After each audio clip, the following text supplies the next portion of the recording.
life I've come to know. Well, this'll be my resting place, no matter where I roam. So if I die before I get there, won't you send my body home? So take me back, baby, where the child in me lives and breathes. Take me back, mama, way out past New Orleans, where it's dark at night except the pale moonlight. The swan plays a perfect scene. So take me back, mama, way out past New Orleans.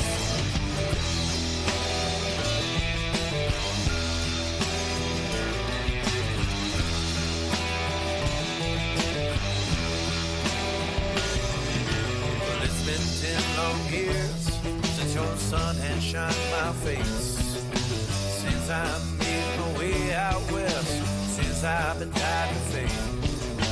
Here don't hold a candle to that home I left behind.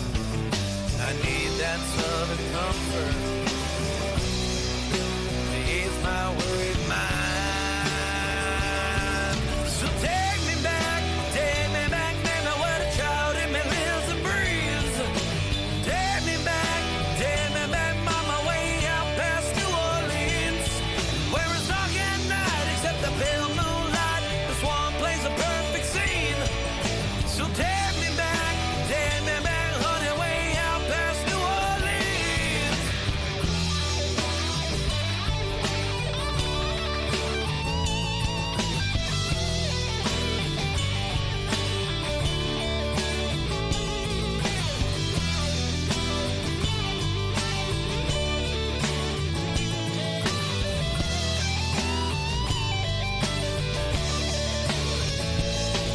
Where the southern pride, it runs deep inside. So don't you tread on me, motherfucker. Take me back, baby, where the child in me lives and breathes. Take me back, mama, way out past New Orleans, where it's dark at night except the pale moonlight. The swan plays a perfect scene. So take me back, honey, way out past New Orleans.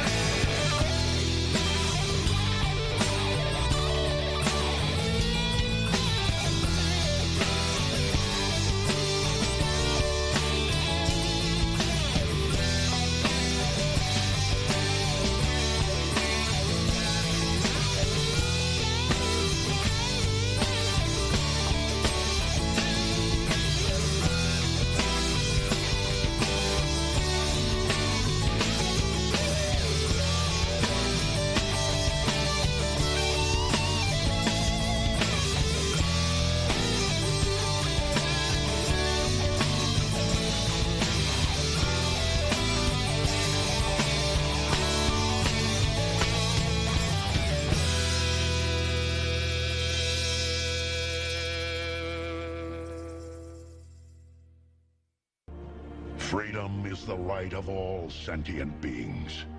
Broadcasting live from the basement of the Pentagon. This is WTF Nation Radio. WTF Nation Radio. WTF Nation Radio. Whoa, whoa, whoa, whoa, whoa. Do you ever have one of those moments where you think, how the hell did I get here? Jeez, what happened to me? I was ruling the galaxy, had a cherry new battle station. I mean, this place had an omelet bar, a straight-up omelet bar. And now look, my former interns tossing me down a bottomless... That was my out. The voice of U.S. Army, WTF Moments. This is WTF Nation Radio. I looked my woman in the eye sockets. I told her straight out. I just said it, man. I said it. I said, bitch, I'm the man of the house. Yeah, you said bitch, though. You called your wife a bitch. Yeah. This is a public service announcement from C.T. Fletcher. I will not contribute to the pussification of a nation. Get your punk ass out there and work for it, motherfucker. Accuser of the fucking brethren, you motherfucker! Excuse me? Yes, ma'am. The voice of U.S. Army, WTF Moments. This is WTF Nation Radio. Let's roll.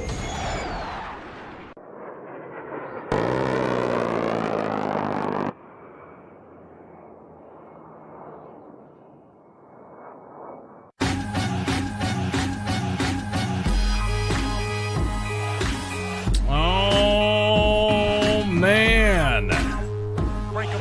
Straight up, son. Yeah. It's the Monday edition. Behoovin'. That's right, some caveat, nothing back. All straight up. Yeah. Broadcasting live from the Functional Veteran Center of Excellence. This 24 February 2020. This is the only song you're going to be hearing that is not from the Bayou Bandits tonight. Our guest, Joshua Strickland, coming on. Yes, man, I can't wait. This is going to be awesome. Bayou Bandits is going to be on at 2100. It's going to be pretty cool. How we met, we're going to talk about a little bit later when they come on. But all the music that you'll be hearing tonight, aside from that little beat right there, is going to be from them. So, and they have given us the exclusivity to play all their music. So now you'll be hearing the Bayou Bandits playing on WTF Nation Radio. Hey, y'all. Ari, Chris, Branko, Spanky, Pete, Bailey. How y'all doing? Hey, how y'all doing? Hey, thank you. Thank you for the love. Thank you for the appreciation. Hello from Fort Bliss. That's man. Joining me tonight. Bless your heart. I like Fort Bliss. I like Fort Bliss. Yeah, dude, I like Fort Bliss. There's no wrong with Fort Bliss. But then again, a lot of things wrong with Fort Bliss. It's Fort Bliss, for God's sake. I mean, it's just being outpaced by Fort Polk, Fort Irwin, and then like I would rather be at Fort Bliss than the Fort Pokes and the Fort. I don't know. There's some people that you deserve to go to Fort Polk. You get good tacos around Fort Bliss. Though. Well, yeah, exactly. You go to Wardy's and all that. But that's all that matters. Yeah. You can. Caleb says, "Please, I'm at Polk. I know you're at Polk, dude. I feel your pain. I know, man. I know. Yeah. That's where you send people. I mean, it's messed up. All the worthless soldiers get stuck in fucking awesome assignments. And all the good soldiers get sent to Polk.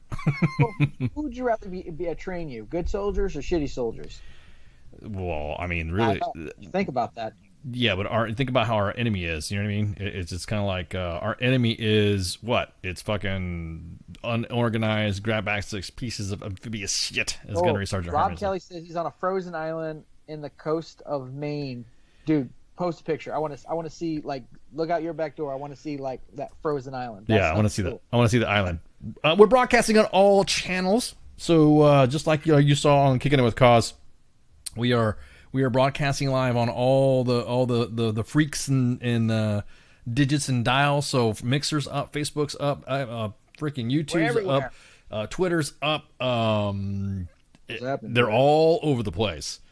Yeah, it's pretty cool. So tonight we're gonna have the Bayou Bandits coming on, and at 2100. So again, we will, like I was telling Flash earlier before we came on, yeah, it's pretty cool how we met on, got linked up on the videos and stuff like that, and got some of the music from them, and they're pretty cool, pretty supportive too.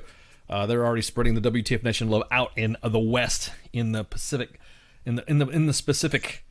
And the specific. We're being And when someone says be more Pacific, you've seen that meme, and it's like, yeah, be more Pacific, because you don't want to be Atlantic.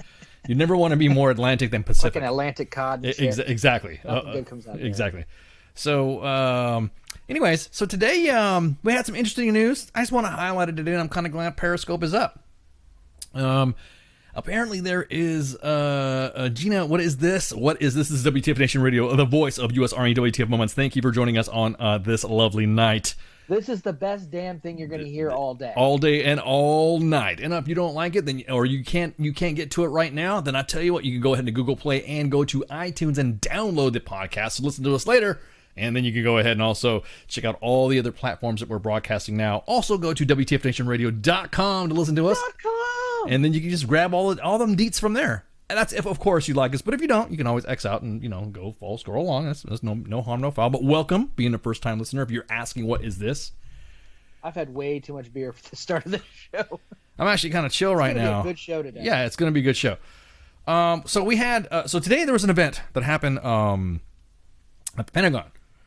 There was a report that was posted up on the main page. You guys want to scroll down a little bit, scroll on down past the Grunts Gaming Network kids, because the gamer kids, which by the way, they had a pretty good watch party and gaming session with the West Point Esports, which is pretty good. So I like that shit. Cool. Yeah, that's kind of cool. I wish, I wonder if Army Esports were ever joining the fun, but hey, whatever.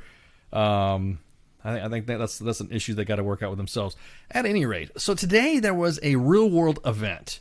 Now, U.S. Army WTF moments. Scary stuff. WTF Nation Radio always wants to. We always do now. Now the news is real time uptime. And there's lessons learned. There are some battle drills that happen within the U.S. Army that we do for specific Pacific. I want to say Pacific again. Pacific TPT or TTT. God, I'm all over the fucking place. TTPs. Yeah, TTPs. There you go. Tactics, techniques, and procedures that you want to AAR after each event. So when you have a significant event like that, then what do? Is you go back, AAR the event, and say, okay, yeah, this is what we could have done better, and this is what we need to do, and this is what we need to fix. So no problem, right? So we have evolved from that. From the Fort Hood shooting to the mass drowning of soldiers in a LMTV to a lot of events that we got information. We put that information out and all that. Now, of course, there are some haters out there, and you guys know who I'm talking about on Twitter, because I'm glad Twitter is listening today. They have had there have people who have some issues with us in the way we report. They say that we're irresponsible in the way we report. They say that how we report things is irresponsible. They say how we dime commanders out is irresponsible. They think we cause panic. Well, this is the 24th century, and welcome to the fifth domain. And the way we work is that real-world events that happen, and there is every update, and we're not waiting for some pontificating individual to want to sit on a platform to say specifically that their way of doing is way better. Meanwhile, people could be getting killed, or more serious injuries, or more catastrophic events could escalate without the populace at large being informed, which is why that's what we do. We got to fucking, someone once said, with great power comes responsibility, right? Isn't that like a movie or something like that? Isn't that like some movie or something like that? It might be from something. Yeah. So we get told that stuff, which is nothing wrong with that, of course. We understand that there is a domain that we use for that specific information. We get information from the Pulse, the source being you, the WTF Nation. Everything that gets sent is sent by you. Pretty good stuff. We're not going through PAOs sometimes. It's unfiltered. Some of the information that we receive is real raw in its data, whether it be toxic leadership, whether it be leadership issues, whether it be toxic commanders, toxic first sergeants, toxic CSMs, toxic sergeant, name whatever you want.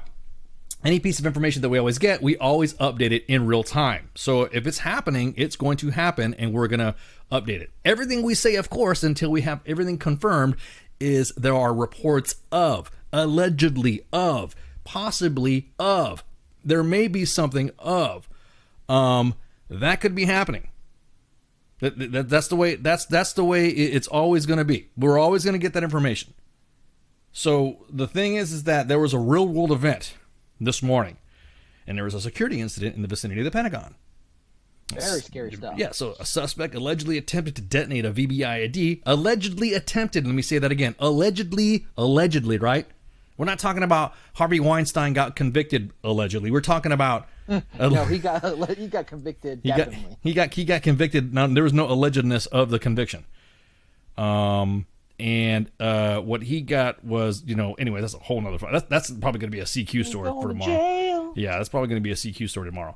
At any rate, so allegedly there was an individual that was attempting to detonate a VBIED or some sort of explosive device and failed. Okay, or some sort of. Okay. Let's nitpick this. I know individuals need to have pepper picked out of fly shit for them because that's the way they are. Has last seen running towards Arlington National Cemetery, where he proceeded to assault a groundskeeper and steal part of his uniform. He's believed to still be at large with an ANC.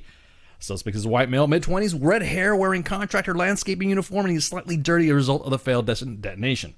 All right, so this is the first take narrative collated by information provided through two different operation centers and is believed to not be an exercise. Okay, I could read. Yeah, we could read between the lines, right? If I was the individual that was just following up, yeah, it looks like it's a possible-ish situation. Increased police activity alerts have been also sent to the federal employees in the immediate area. If you see something, please call 911. At this point, we are working to get more information, and it's always better to be safe than sorry. Personnel in the immediate vicinity, please take necessary self-protective measures, and we will advise immediately on any new information received.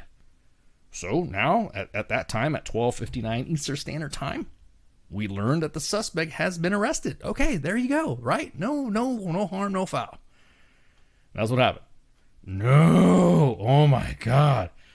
Oh shit, we have we have some individuals in the Twitter spheres snipes that are sniping at us for providing up-to-date information. Oh man, because the last time there was an event that happened and we had information of, it was a little bit, we got crucified because, I wouldn't say crucified. I shouldn't say crucified. It really wasn't us holding information. It was just, there was a lot of information that was coming out. And again, going through our battle drills, maybe going through some other stuff. But I'm telling you what right now, all the information that we provided is, like I said, allegedly of. Possibly. Nothing, anytime that we say it was crazy confirmed. Shit going on. Yeah. So everyone else, now mind you, understand where we get our information. It's kind of funny when it comes to events like this, people like to sharpshoot an armchair quarterback. But when it comes to a toxic leader, good job, WTF. Slamming some first sergeant or CSM that's sliding into some junior enlisted's DMs, get him, WTF, good job. Oh, but an incident like this, that's reserved for real news. That's real news. I tell you what, fans, I'm not saying that we're real news, but we have provided the most up-to-date information out there, and that's all we can say. We're a media information conglomerate, I guess you want to say. I don't fucking know, dude. But I'm just like, dudes, get over it. If you can't, it's so irresponsible. Literally, somebody tweeted out, it's so irresponsible that you it's irresponsible that they did this. It's irresponsible. They work people up in a fervor and, responsible. I'm paraphrasing, of course, and being a little bit melodramatic because I'm probably going to see it all over the Twitterage. I'm glad we're on Twitter now. This is unreal. So you would have us hold information back, right? What if the guy set it off? Well, right at the time, we don't know. Our inbox goes pretty deep. We have seen incidences and seen information of stuff that go further, pretty far back. 10 years, I could say. Of course, it had to be a ginger. You notice how the way we wrote it too was, or not we, I mean not me, but I didn't write the damn thing. But you notice how some people wrote it. They wrote, he was dirty because of the possibly the explicit. Not because he was dirty, but the. I think it's funny. It's only irresponsible. It's exactly that, Chris. Thank you, Chris. It's only irresponsible if you reported it without wearing your reflective belt. So right now, currently, I'm wearing an Army T-shirt, Ranger panties, and I'm not wearing my PT belt. So let me go get my PT belt. So, Flash, of the streets that you've been getting in your PAL realm, what did you hear? What did you see? Or what was your, can you tell us a little bit what you saw? I got reports a bit about the message going out to Pentagon employees about, there's an incident, to stay away from the area. Nothing big. And as far as from the people I know in the Pentagon, that's it. There wasn't much said. No one knew much going on. There wasn't alerts put out. And then there's also just figuring out, either local media or national media picked this up. So either this was one of those events that was kept very quiet and no one else knew, or, I honestly don't know. It's just one of those things, I kept looking on Facebook, I kept looking on Twitter, and I kept recycling things to say, okay, maybe something will pop up. But nope, nothing came up with this incident at all. It's the craziest thing ever. Whether the guys in the cloak and dagger guys were able to stop something big from happening, which, a possible VBED happening at the Pentagon is kind of a big fucking deal. So I don't know, but right now it's just a big cluster. No one really knows if that, if these reports are, super accurate. I have to say that if it's coming from these operational centers, that, there's got to be a good bit of merit to it, and just maybe they were able to keep things down. I did have a buddy of mine tell me that they did notice that the security guys were, a little bit more, a couple more of them were out there with their rifles and whatnot. So maybe something happened, but it's still hard to tell what's going on. I hope. I hope. Obviously, it wasn't as serious as it was, but I know for a fact that had we not reported something, or something would have happened, had we kept this information, and seeing some of the details that we have of the individuals in the inbox, and we always are in contact with our local law enforcement and stuff. So then, we see what's going on, and then sure as shit, they actually have a, they hit us up. We have media hit us up. We have, do you guys see what's going on? Hey, let me talk to so-and-so. This is so-and-so from so-and-so. Are you guys tracking this? You guys tracking that? Yeah. Again, once it's, the way I see it, once it happens and once it's out and we're providing that information, let us provide that information. Don't be throwing. It's crazy. Like, it's just one of those events that you expect to hit the news, and with everything. But hey, shit, with everything else going on, maybe they're just like, possible VBIT at the Pentagon, not such a big deal. Yeah, but you know what? Speaking of which, yeah. So what's been going on in the world today? We were just talking about we're talking about some politics stuff, man. We gotta get, what we need to do? We need to get our graphics guys to start building up the WTF Nation Decision 2020 graphics. You know how Decision 2020. What you fucking crazy shit's going do you down. a lounge lizard or some shit? Hey, it's time for 2020 decision time. For political mess with Democrats. Yeah. No, I can't do that. I want to do that for a little. Jesus. Yeah. So, in case you've been living under a rock, the Democrats are kind of going through the process of figuring out who will challenge Donald Trump for the presidency of the United States of America in 2020. It's big, high stakes. It's life or death, depending on which media outlet you listen to. Latest caucus took us to Nevada, and this one went off without a hitch, except the media was doing their own things. Now, let's talk about some winners and losers of the Nevada caucus. Right now, Bernie Sanders with 3 thumbs up. 4 years ago, the Nevada caucuses were like the moment where Hillary Clinton began to turn the tide against Sanders, where, where kind of the DNC started pushing super delegates to her anyways. But this is where Sanders really, this part of the process is where Sanders kind of, things went bad for him. Not this time. The evidence that his surge is very real and very durable. The caucus entrance poll shows Sanders won a dominating 53% of the Hispanic vote. A demographic that he didn't get at all last time. The Hispanic one. Sorry, I don't hate you, Nathan. Relax. And that does well for him, as they keep moving on, especially when we get to Texas and California. Sanders also, not surprisingly, carried a majority of those who are between 18 and 27, and voters who said they want someone who agrees with them on the issues. So he was able to carry a bunch of delegates, which is great for him. Joe Biden finally showing up a little bit, did okay. Let's see, that he's probably the only other person. He kind of came in second place. Behind him, Elizabeth Warren. She can't catch a break. Nothing. She's the third place finisher in Iowa. She's been overshadowed this whole time. Even though at the last, Michael Bloomberg. Can we talk about that for a second? Yeah, go ahead, dude. A man who does not belong on a debate stage, who got dog walked the whole time. It was like every candidate looked and was like, we've been going through this whole shit this whole time, and then your short ass wants to walk up here with your millions of dollars and think that you can now play in our sandbox. Isn't it? Whoa, hang on now. Isn't that what the kind of narrative that the opposing party's been saying about Trump, though? They've been saying that too. It's funny. It is funny. This man has pretty much out. Douche. The big thing is Bernie Sanders getting a nomination is what's going to, like, Donald Trump might as well just go, we're done here. We're just going to plan this for next January because we've already won. Oh yeah, yeah. I want to run in his cabinet. I'll be his comms director or something like that. I don't know. I just think it's funny. Everyone's losing their shit because they really can't stand up against. I mean, of course, pure hyperbole that I'm speaking of right now. Hey, we're gonna take a break right quick. We can have 2 songs that we're gonna be playing from Bayou Bandits. One's gonna be called "Tip 'Em on the Back," and then and the other one's called the one song that got me interested into having them come on is going to be called Kandahar. So Kandahar is gonna be right after, like literally after these 2 songs. So it's going to be Tip 'Em On Back and then hope I'm not fucking up the name. Tip 'Em On Back and then Kandahar. So Kandahar is going to be their signature song that they're going to be that they were going to come on and play, but we'd rather, instead of just doing that, we just got all their tracks from the release. So we're going to take a break right quick, and then we will be rocking and rolling with them in a minute. So I'm excited. So stand by and shouts.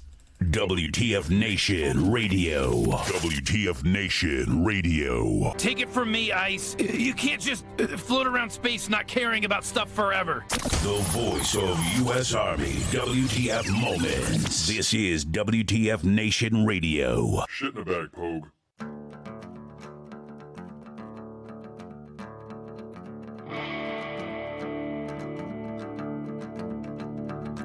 I stood there in that middle of church with a bottle of gin in my hand.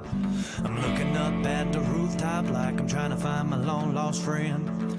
My days turn to nights, my nights turn to weeks when you're living life on the road. I'm halfway back to New Orleans with a few more drinks to go. I said, tip 'em on back. Well, let's tip 'em on back.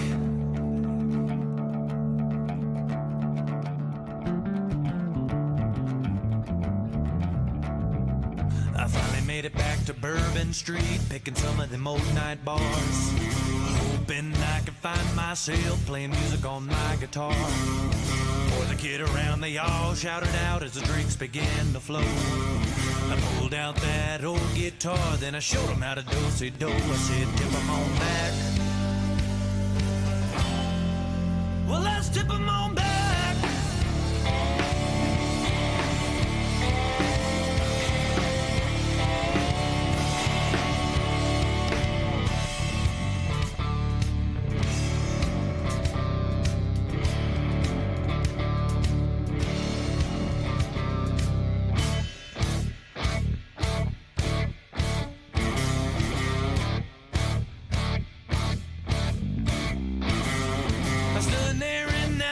Church with a bottle of gin in my hand, looking up at the rooftop like I'm trying to find my long lost friend. Days turn to nights, but nights turn to weeks when you live a life on the road. Halfway back to New Orleans with a few more drinks to go. I said, tip 'em on back. Well, let's tip 'em on back.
Sirens are going off. Another rocket attack. I've got my boots and got my ammo in my 50-pound sack.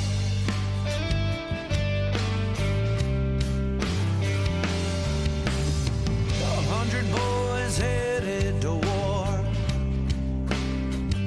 in this world unknown.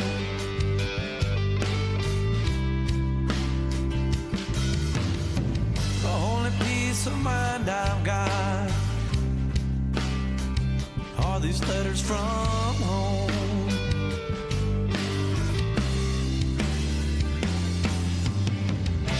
Another day has come and gone. Another night I'm all alone. I didn't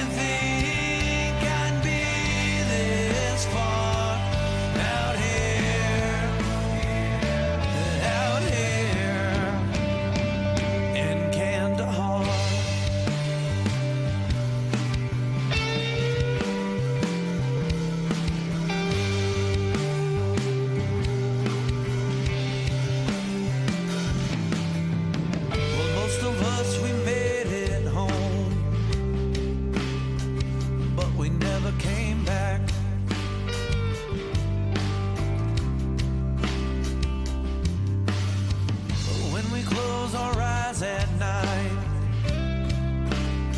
we hear a rocket attack.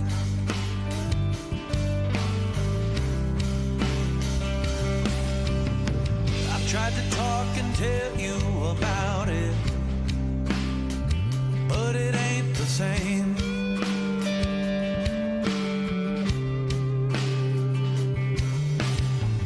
All these thoughts that run through my head, well, they can't be tamed.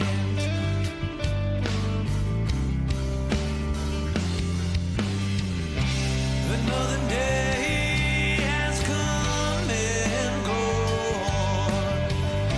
Another night I'm all alone. I didn't think I'd be this far out here in Kandahar.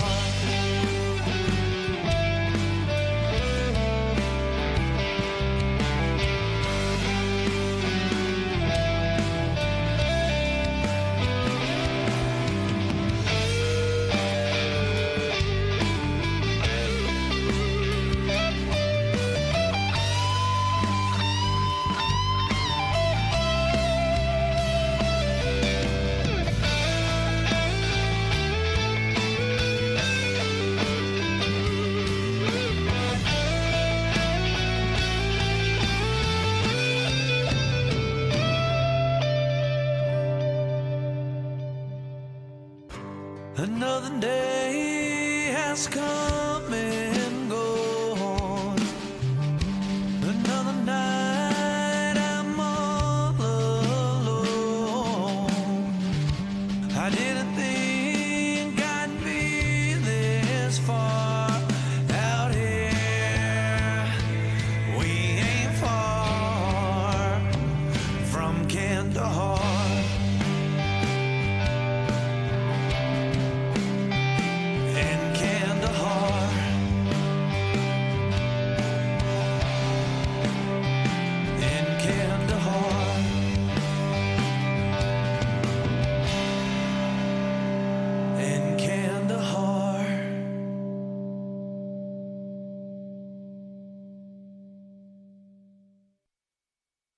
I am here determined to stop this future atrocity. This station is now the ultimate power in the universe. I suggest we use it. The voice of U.S. Army, WTF Moments. This is WTF Nation Radio. I find your lack of faith disturbing. Everything stated on WTF Nation Radio is to be considered the opinion of the person that stated it, and not an official representation of WTF Nation Radio or U.S. Army WTF Moments. Price does not include tax, title, or license. Some assembly required. Each item sold separately. Batteries not included. Objects in mirror are closer than they appear. If conditions persist, contact a physician. Individual results may vary. Keep out of the reach of children. Avoid prolonged exposure to direct sunlight. Keep in a cool, dark place. And please enjoy the show. Shots. And we are back with part 2 of the Monday edition. And I'm excited right now. If you guys just heard the 2 tracks, it's Tipping Back and Kandahar from Bayou Bandits. And we currently have Josh Strickland with us right now. So what is going on, Josh? How you been, man? Hey, good. How y'all doing? Thanks for having me on the show. I appreciate being here. No, this is awesome. Hey, so real quick, I'm going to tell the fans what happened and all that. So I'm also in charge of the video page for U.S. Army WTF Moments, and a lot of videos come in. I'd say about 200 to 300 videos come into the inbox, and I get told from the staff that, hey, look, we got a lot of great music, and so anytime, veterans or soldiers do some great tunes and stuff like that, and they got to be good. Don't be sounding like all freaking goofy and stuff. And you're good. Then Joshua Strickland, he comes up on the net and he says, hey, this is my music and blah blah blah. I'm like, okay, cool. Hey, rock it. Let's whatever. And I usually, the way we get the videos, we want to have a good quality video to post it. I'm like, you got a good video? No. Okay, well, cool, thanks. And then what was it like? Maybe 2 weeks later, hey, look about this. The video sucks. Okay, what about this? What about that? Well, then finally, Josh sends me the video, was posted on U.S. Army WTF Moments a couple weeks back, with them singing Kandahar. Dude, we had to get him on. We had to get you on, man, because that right there, reading your story, And of course, we're going to get all this stuff information from, podcast is going to get loaded up. Have you guys seen our posts and you guys seen all that? So Josh, I'm glad that we were able to come on board. So tell us about yourself, man. Yeah. So anyways, I'm a singer in a band called the Bayou Bandits, and I'd like to give a shout out first and foremost to my bandmates.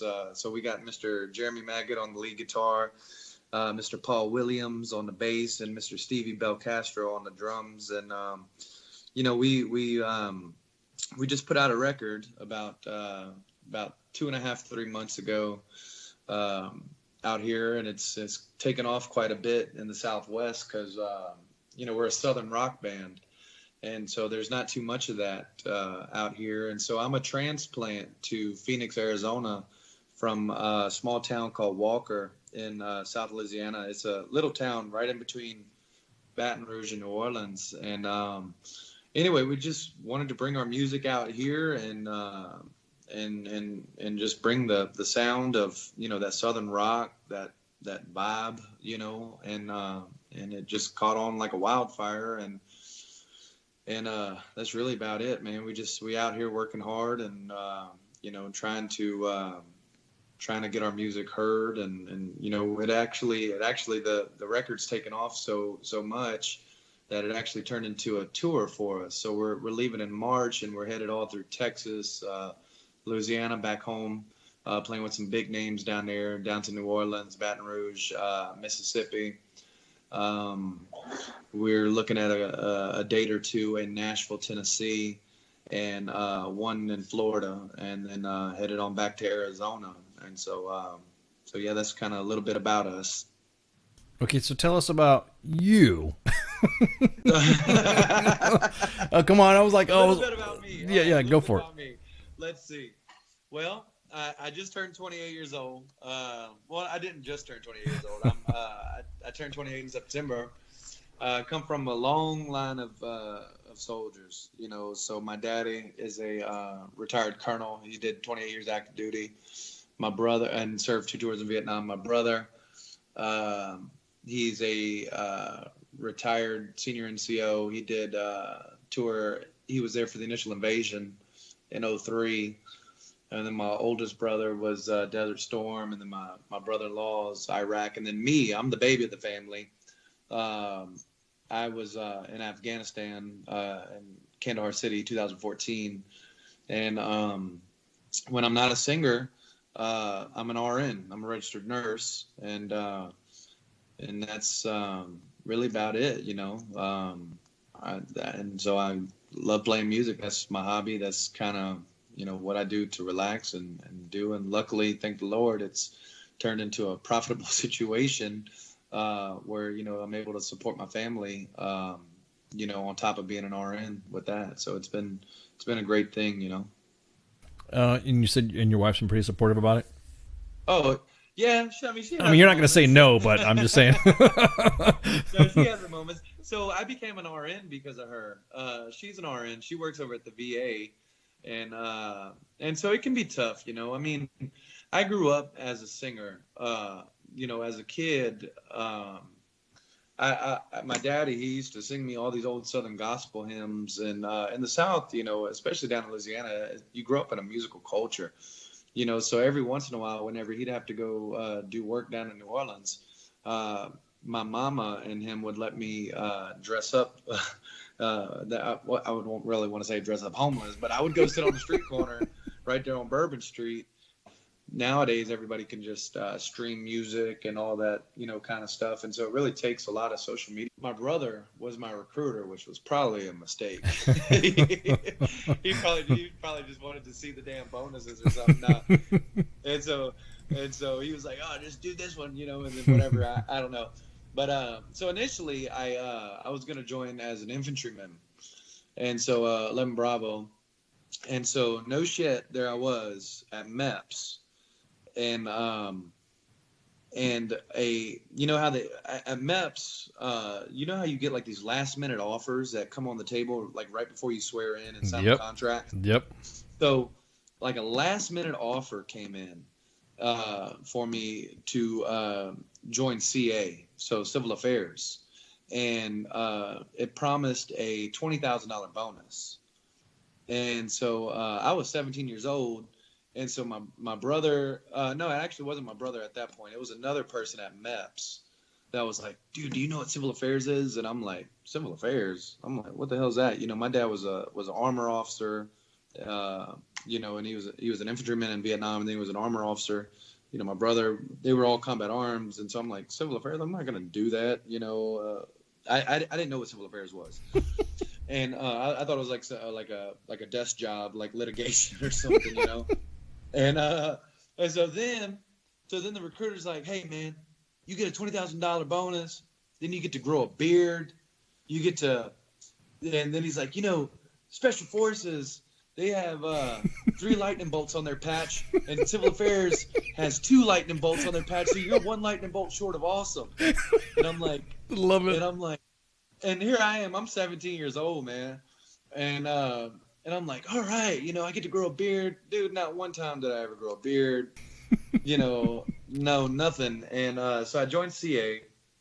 And later on down the line, I mean, it was cool, you know. I mean, because civil affairs is, you know, that, you know, whether you're on the reserve side of the house or even active duty side of the house, you know, that job is really unique, especially nowadays, you know, towards the latter end of, well, I don't really want to say the latter end, but you know, those key leader engagements and things. Yeah, we're still in war, dude. We're still in war. We're still. Well, but I'm talking about active combat operations. Oh, right.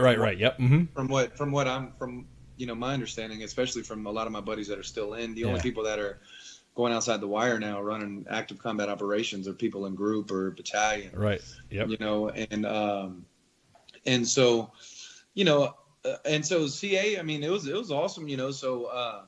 So I later found myself deployed into Kandahar City in RC South, and I was an individual attachment to a group made of infantrymen, Cav Scouts, Fisters, everything. And so I helped conduct key leader engagements and Shuras and, you know, all those things like that. And whenever I wasn't doing that, I was a gunner or a driver. You know, I was a specialist, and so I was there when our most coveted national treasure hashtag piece of shit was found, Bo Bergdahl, and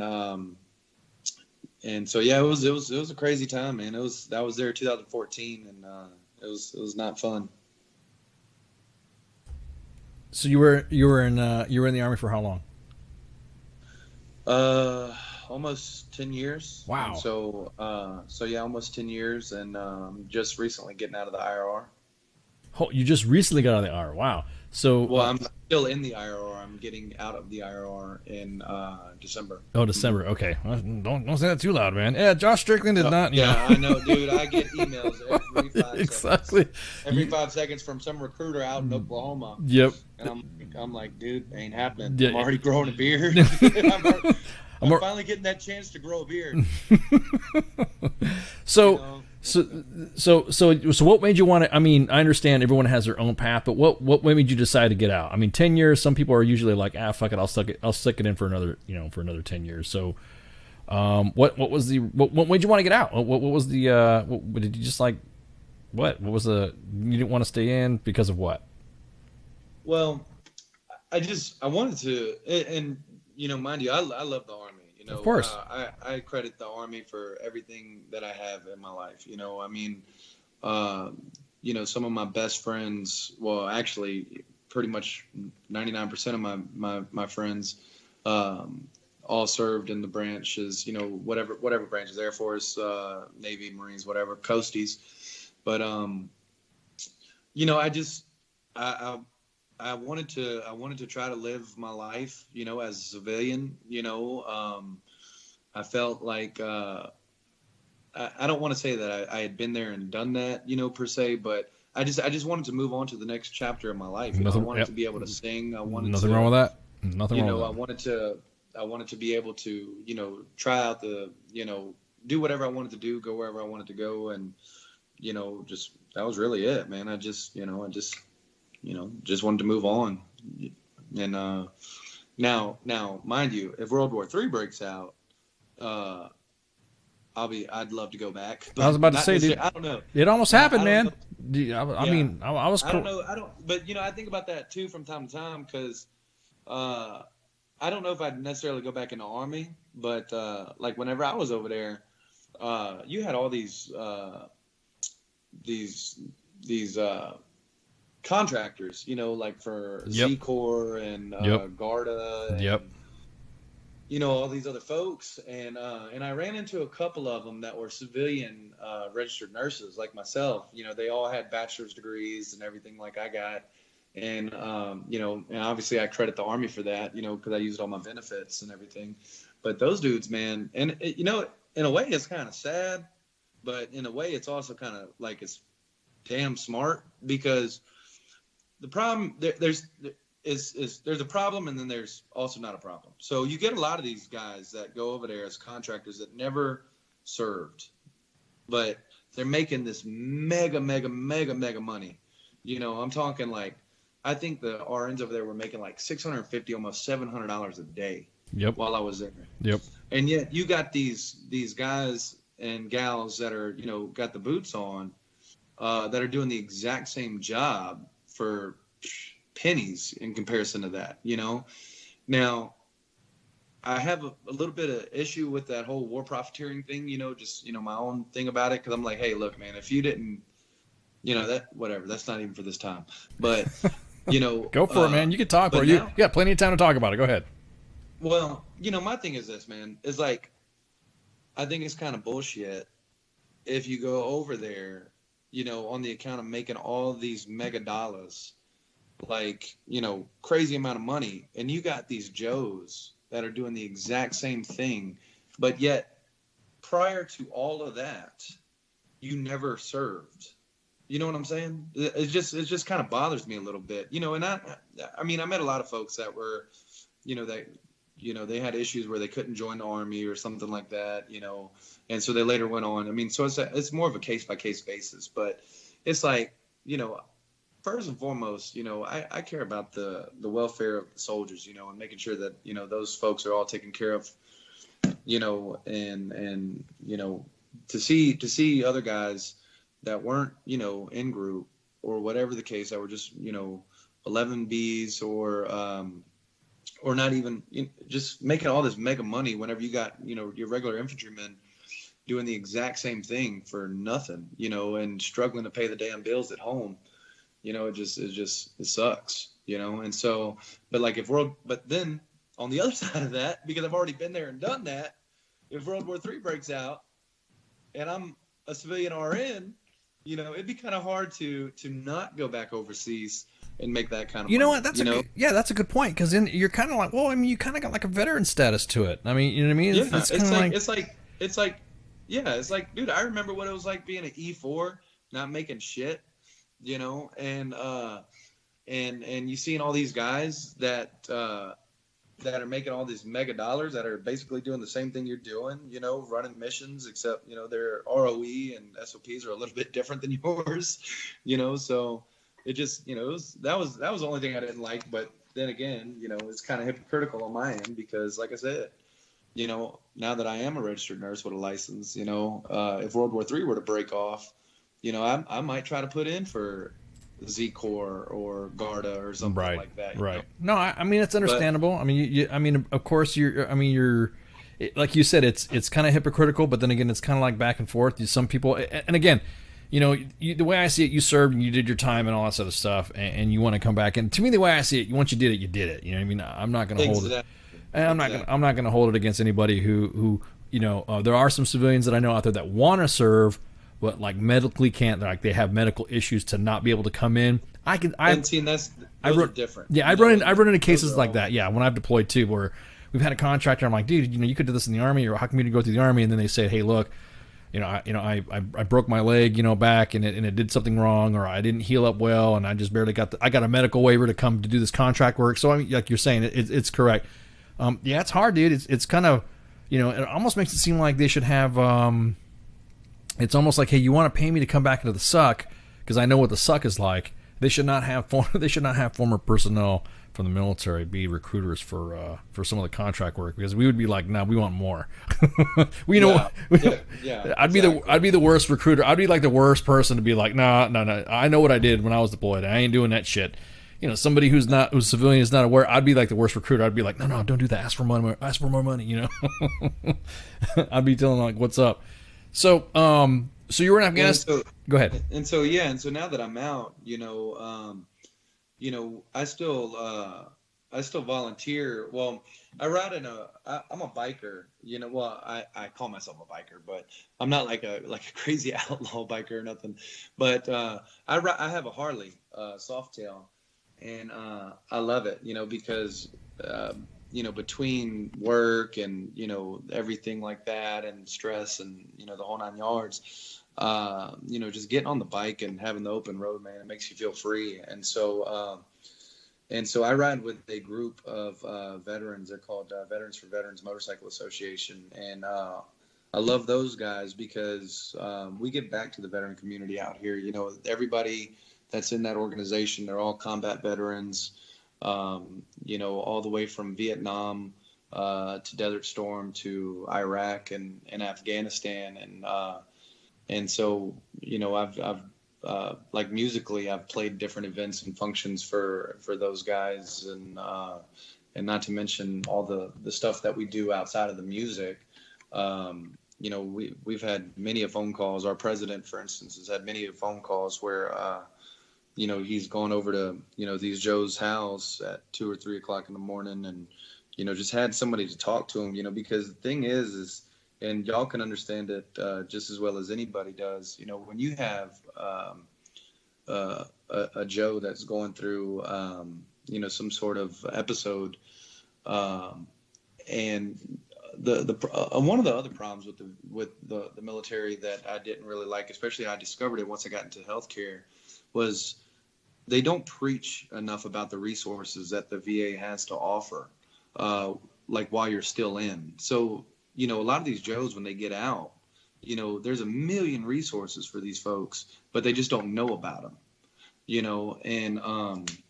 and so, we've gone over there and, talked some folks down and, donated to veterans who are in need that don't have money, for the holidays and things like that. So it's part of my way of, just remembering, hey, you was once one of these guys, and everybody has hard times, and that's my way of staying involved in the veteran community, because I'm one of them, Right, exactly. Did the now does your group do they?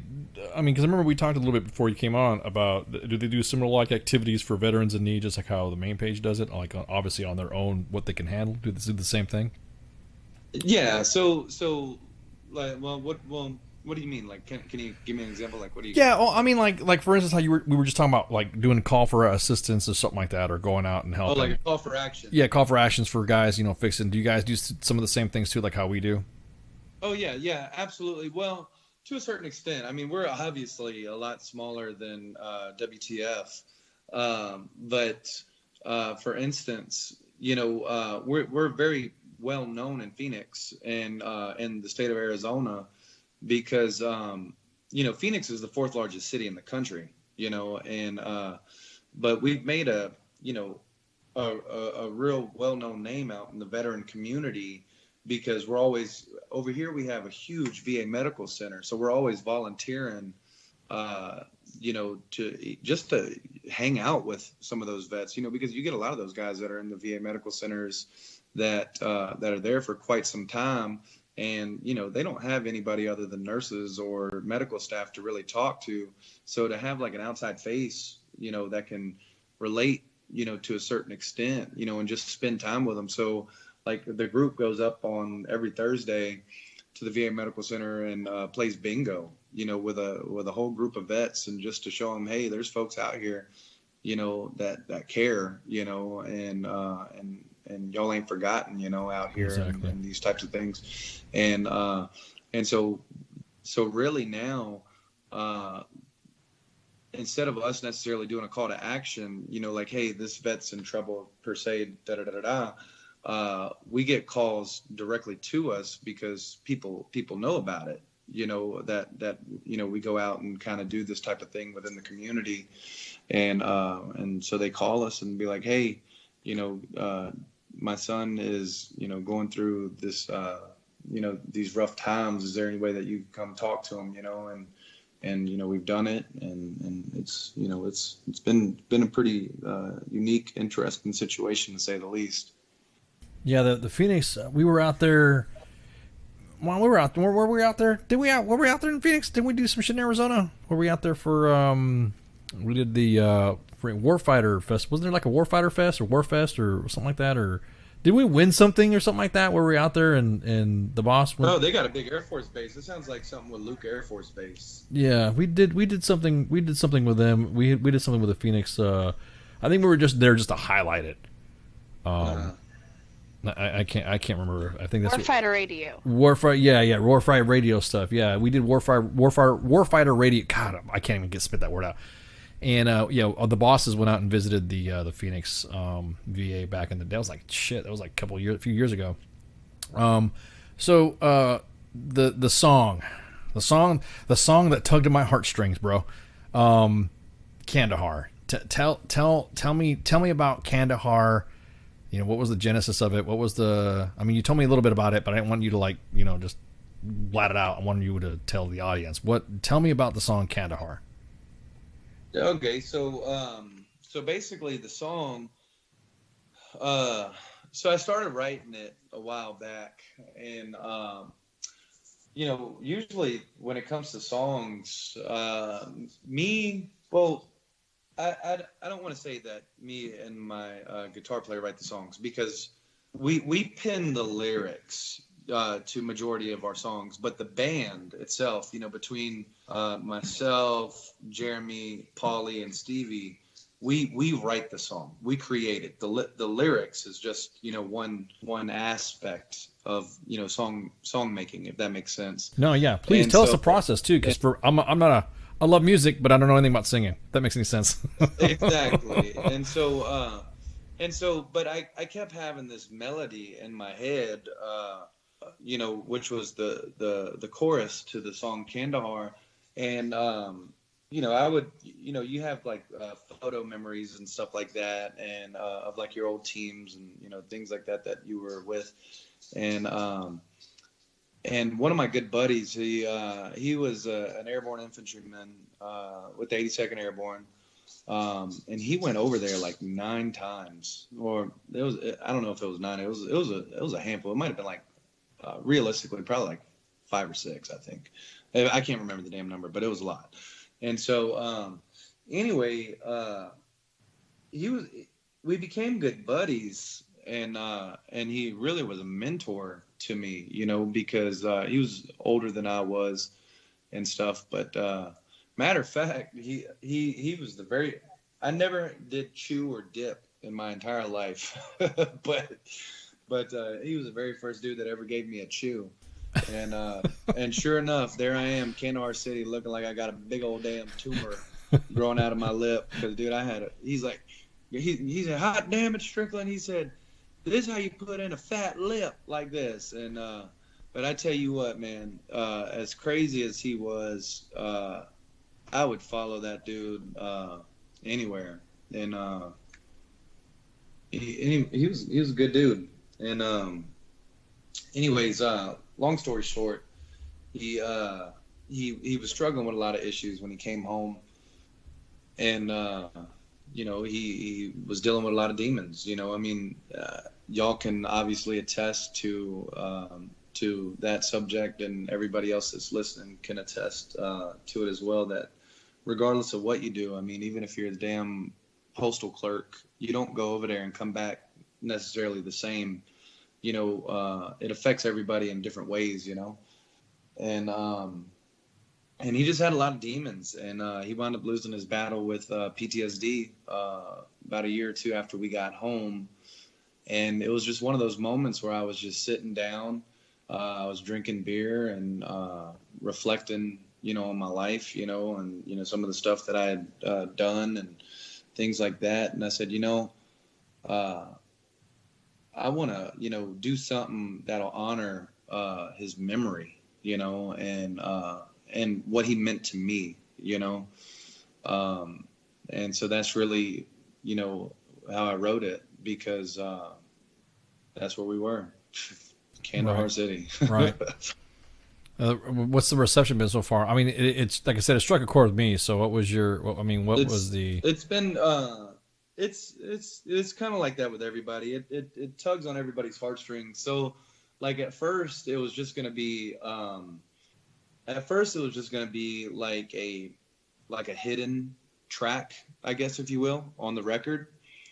And so I was gonna play it acoustic, and it was gonna be like an unlisted hidden track, but everybody in the band kept saying, hey, you need to make it like a ballad, and type of thing. And so I was like, all right, cool. And so we went and recorded it, and we had a great producer that produced it, and it just really took off, man. I mean, we got the opportunity to play it on Good Morning Arizona, in front of the entire state of Arizona. I mean, it's Wounded Warriors Project chimed in and talked about how they liked it. A lot of folks have been asking us to make a music video, out of it, and things like that. But and all those things are great. I'm proud. I'm honored of that. But like I said, it was and still is and always will be a tribute to my buddy Ben. So it was tough. It always makes people sad, or tug on their heartstrings, because even if you don't have anybody that of that was like in the war, or have firsthand knowledge of PTSD, or things like that, you can really use that song to relate to anything. I mean, it can, that's just how it is.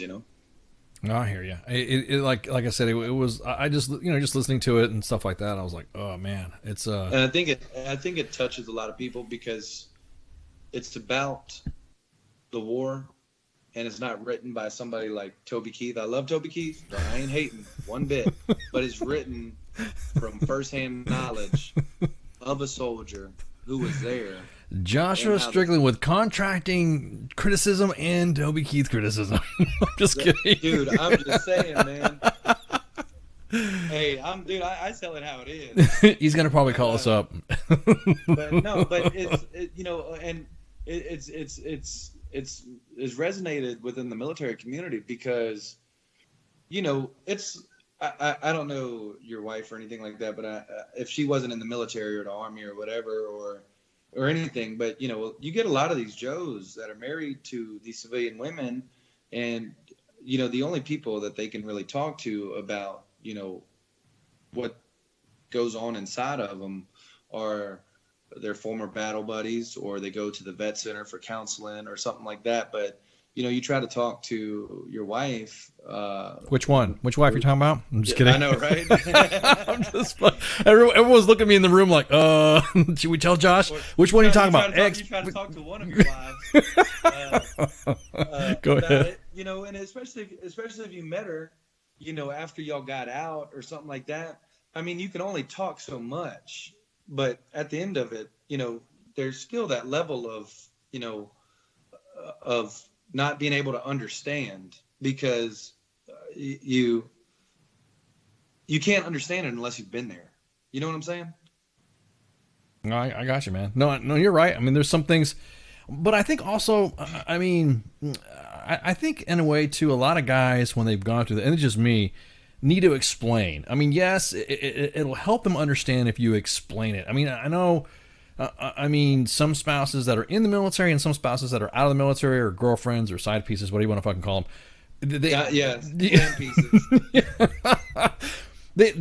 if you talk to them about it and you give them an understanding of what's going on about it, then I think hopefully they're smart enough to understand where they're coming from. But I think also it's an obligation as the man. I mean, as me. I mean, I'm speaking as me. You know, to help them understand, what's going on. To help. I mean, of course, unless you want to take them on a contracting job with you or something like that. But, hey, honey, come on. You want to go to work? Come on, let's go do a contracting job in Afghanistan. Yeah, I know, right? But no, and I get what you're saying. I mean, and trust me, I guess maybe the way I'm trying to explain it is you know, and like I said, I wholeheartedly agree with what you're saying. It's just a matter of, it's really just hard. Maybe it's the sentiment, not being able to understand the sentiment, the feeling. I mean, dude, you know, I mean, you remember being over there, I'm sure, wherever you were. I was not an Afghanistan guy. I was primarily an Iraq and Africa guy. So yeah. So in Iraq, you know, you're running missions outside the FOB. You know, you're red, you know, just damn Dukes are on, or in Iraq, like in the early days, you know, from what I wasn't there, but from what like my brother told me in Iraq, you know, they had just sandbags, you know, because they didn't have up armored Humvees, you know. Yep. I mean, you're out there, dude. You are living. You know, you are as high as you could possibly be, because you know at that point is life and death, you know, and that's a hard feeling to understand unless you've kind of experienced it, you know, and so even trying to be able to relay or convey that message, you know, to anybody that never put the boots on or nobody that was there or whatever, you know, you can understand the emotional, you know, you can understand somebody talking to you about it, but it's like with me, for instance, you know, I feel like whenever I talk to my friends that were in Afghanistan, you know, we understand each other better, right? Because we can relate. Does that make sense? Totally, man. Totally. So I guess that's more of the way that I'm trying to. Yeah, no, I got you. No, it's a lot of relatable material. It's totally understandable. I know. When I was in Iraq for the invasion. I'm a PSYOP guy, so I know exactly what you're talking about. Damn speaker guys. Huh? Speaker monkey. Yeah, speaker monkeys. dropping all the pamphlets out of the damn airplanes and shit. We were the one that I mean, come on, we had the most powerful fucking stereo system on the battlefield. What are you talking about? I know. I've seen videos of y'all like blasting Flight of the Valkyries. Yes. Oh yeah, and that, not just Apocalypse Now, baby. Yeah. But no, I get you, man. You're right. It's just you have you have a lot of the. As a matter of fact, the invasion of Iraq anniversary is coming up for SOTF North and 10th Special Forces Group. It's coming. You're right. It's some things that are relatable, but again, and I think also I mean, like I said, this is just me. Help them understand. You know what I mean? Help the old lady understand type shit. You know what I mean? Help. I mean, and if they don't understand, then you explaining that, you know, is exactly what you just said. It's one of those things that you could only experience for those that were there. You know what I mean? Exactly. It's hard. It is hard to put into words sometimes. I can't explain it sometimes myself, man. I can't. And you know, I've been, like I said, I just retired, so I've been doing that gig for a while. Oh, jeez, yeah. It's fucking crazy. So each of the songs that you have out now that you have. So for instance, like tell us about what was the reason why you did Gumbo. What was the you know what I mean? Because I love doing this because it's been a long time since I had a musician on, and I like not picking apart, but going through what was the reason why you made that song type shit. So let's start with Gumbo. Well, so half of these songs have been penned by myself or by Jeremy, which is really weird because Jeremy is he's actually from Jersey, but I have thus successfully converted him into a Southerner somehow because he starts writing some of these lyrics that are more swampy than stuff that I can even create, and I'm like, dude, I'm from there. You know, swampy stuff. You got some. Like, is that dude, he's like, swampy stuff? Yeah, he's like, I'm like, damn, dude. And so, but you know, he's a great thinker. You know, he's a very smart dude. And so, anyways, Gumbo. I forgot how that even started. To be quite honest, I think it started as an inside joke, and then I said something about making gumbo, and he said, and I think, well, he knew what gumbo was, but you know, I had to kind of break it down and explain it to him. And I also made a joke about gumbo, making some gumbo with your old, not his old lady, but you know, Let's say, damn, dude. Yeah, like I said, like, oh, hey, let's make it like a funny song. And you know, came up with making gumbo in the kitchen with your old lady. And so and then we just put some interesting innuendos in it. And so, you know, when you first hear the title, you know, you're thinking, oh, it's about this. These dudes must really love that, you know, that gumbo soup, you know. But So it's a song full of okay. So gumbo is the because really now in the song goes, it's been a long day, darling, down in South Louisiana. I spent the day out in the heat working with these callous hands.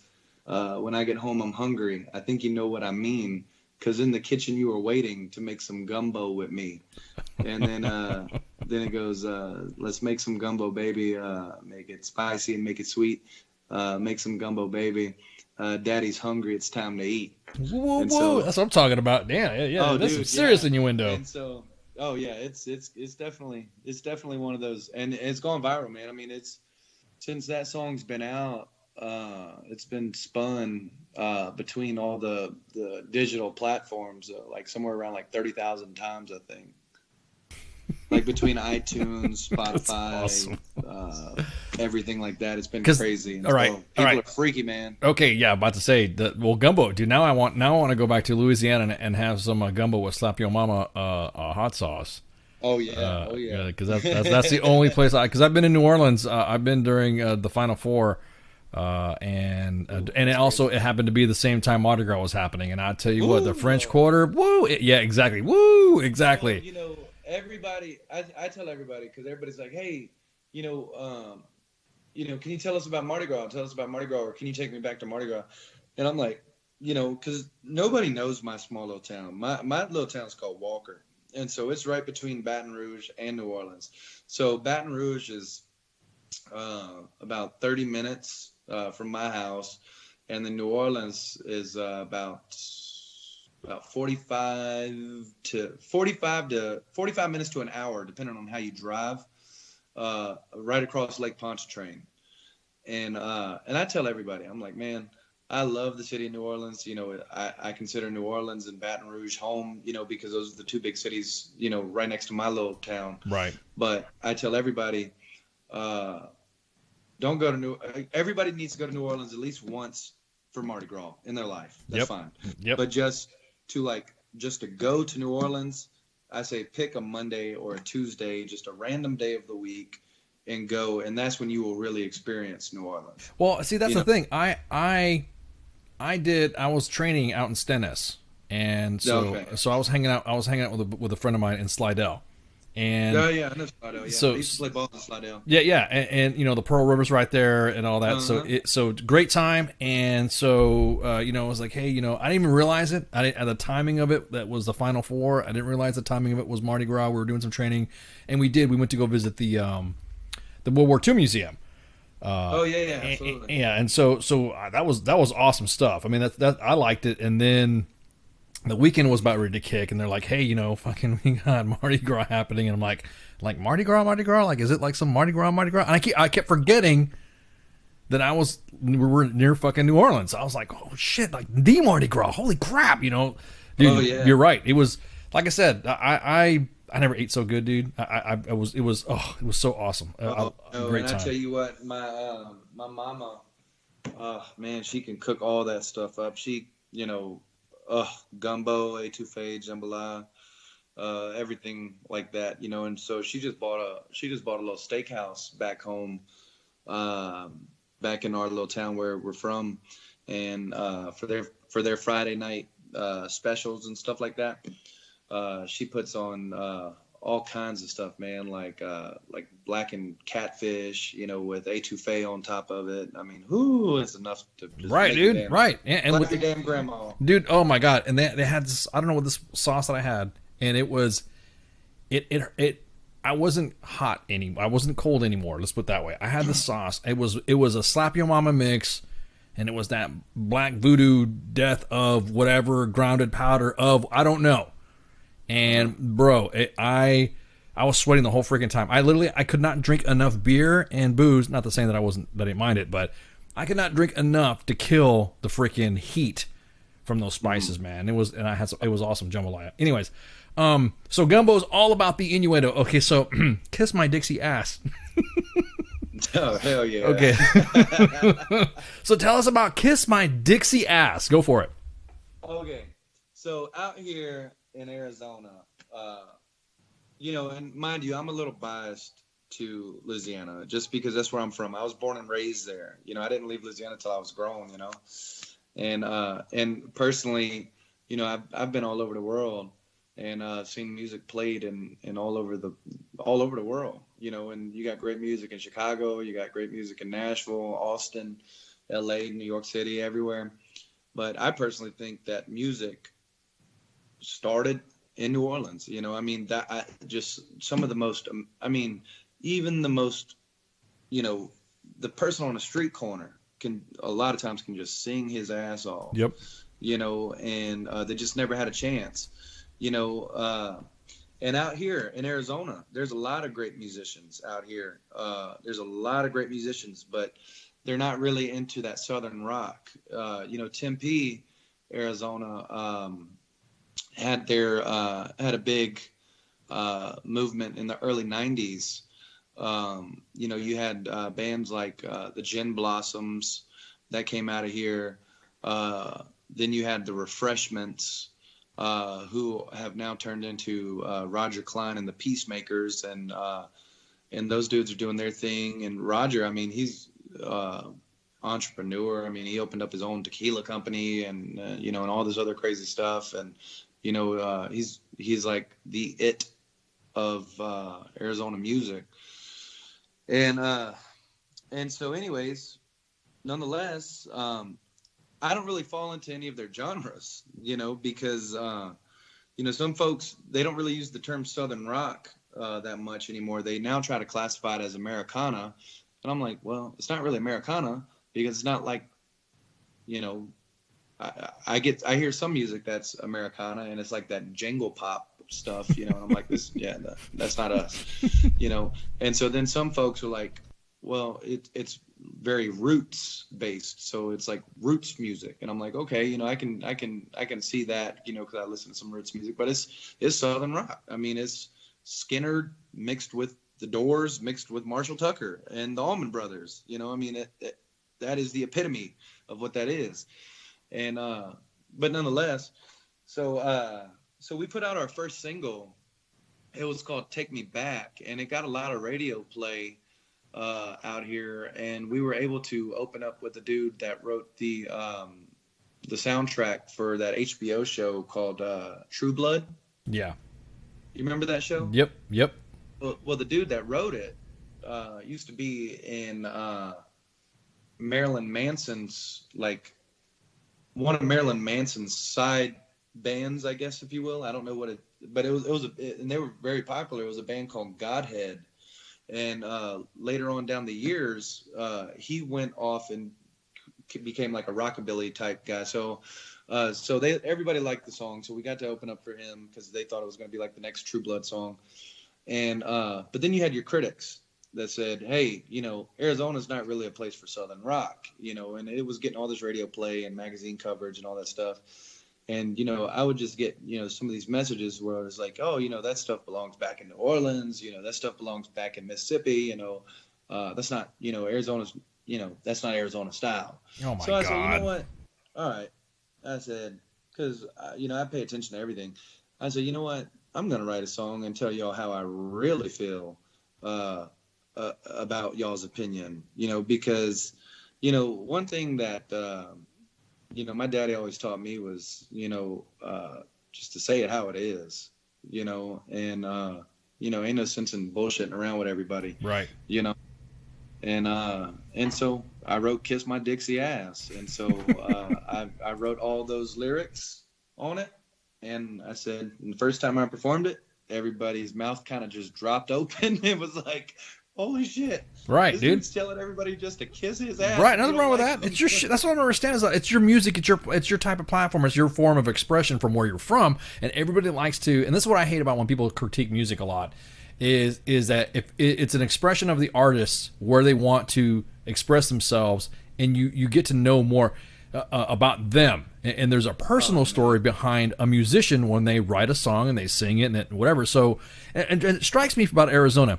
I mean, I'm going to reveal another another plot twist here. I lived in Arizona. I lived off of McDowell, 51st McDowell. Oh, Jesus, man. Yeah. You're like stalking me.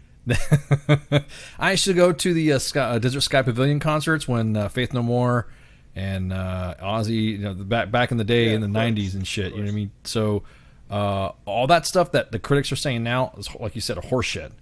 All that music that happened back in the day with Skinner and all that was played back during the 90s when I lived there, was played. And so it just blows me away to hear you say that, oh, that's not that. It's almost like making a full circle. It's like there's some people there, it sounds like they're trying to quiet you down.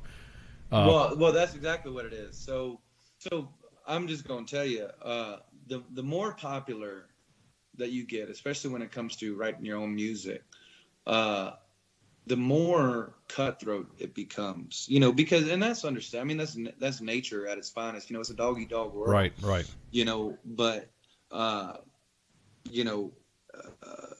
you have friends that, that professionally, like in front of folks, y'all are all hunky dory, y'all are friends, pictures this, pictures that, pictures this.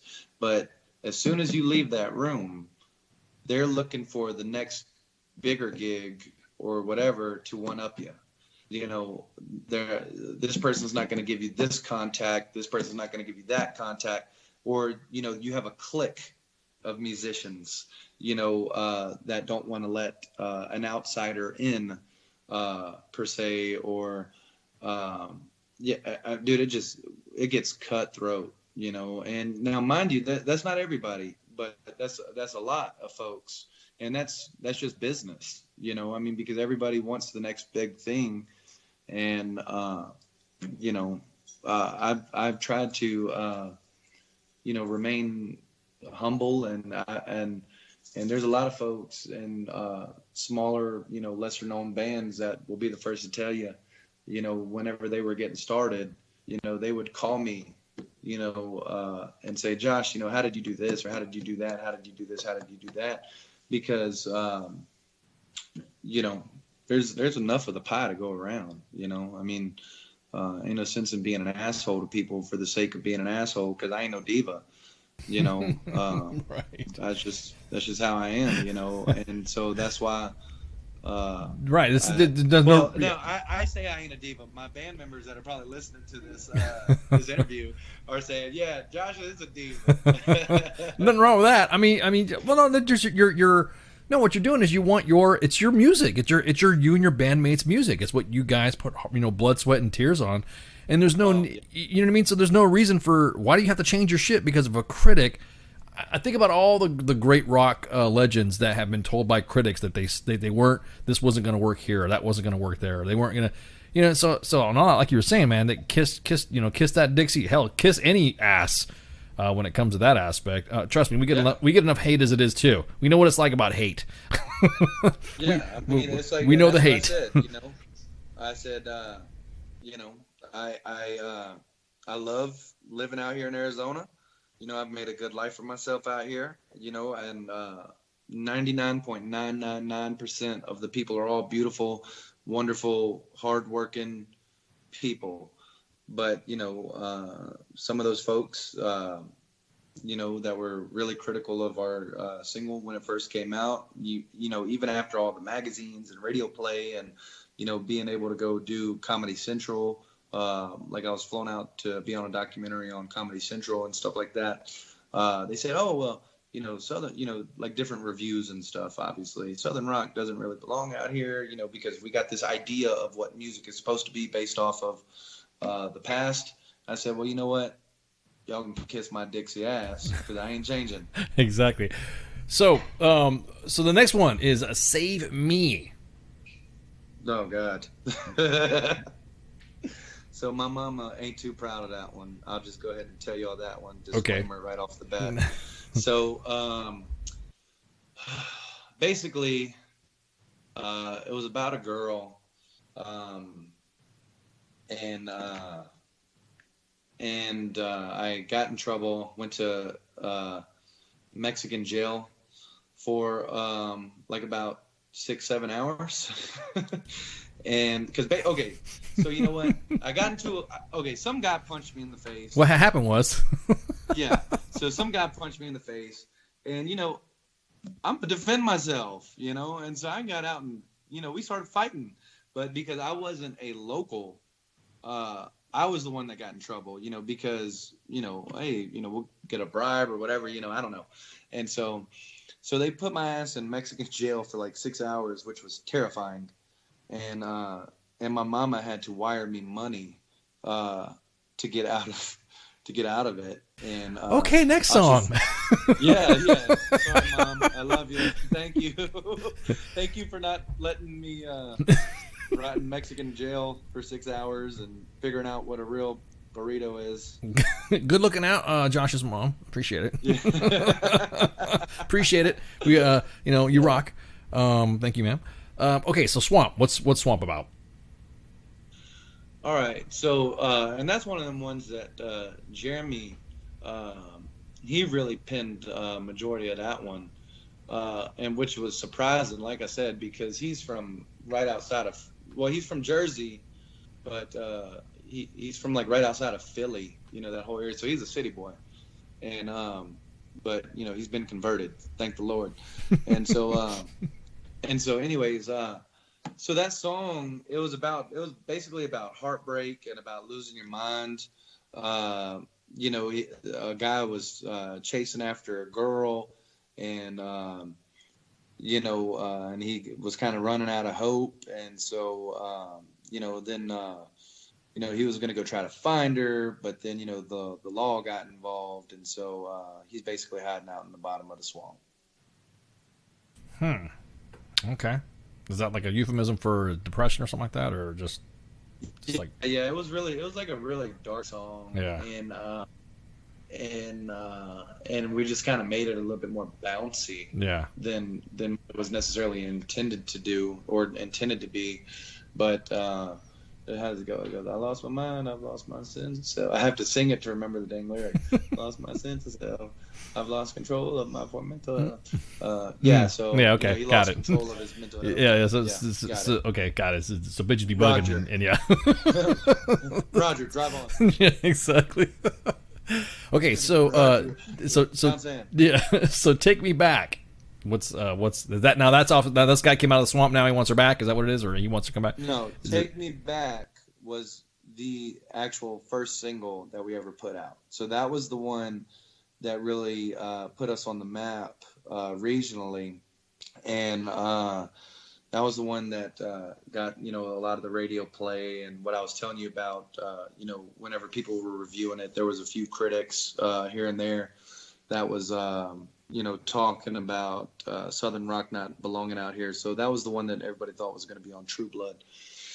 And so anyways, so that song was just about missing home. I'm the only one out here from my immediate family. And so that was a joint collaboration between Jeremy and myself. And Jeremy actually, I changed up a lot of the words on it per se, but Jeremy's the one that really put that whole idea together. And so whenever he first showed it, and said, hey, what do you think about this, da da da da, and hey, can you put fix this part right here, or can you add this right here, or whatever. It was really weird because he's I love all my bandmates, don't get me wrong, we're all really close, and but Jeremy, he's been in it with me the longest, and so he's like easily, I would consider him my best friend. I mean, I see him every at least 2-3 times a week. Yeah.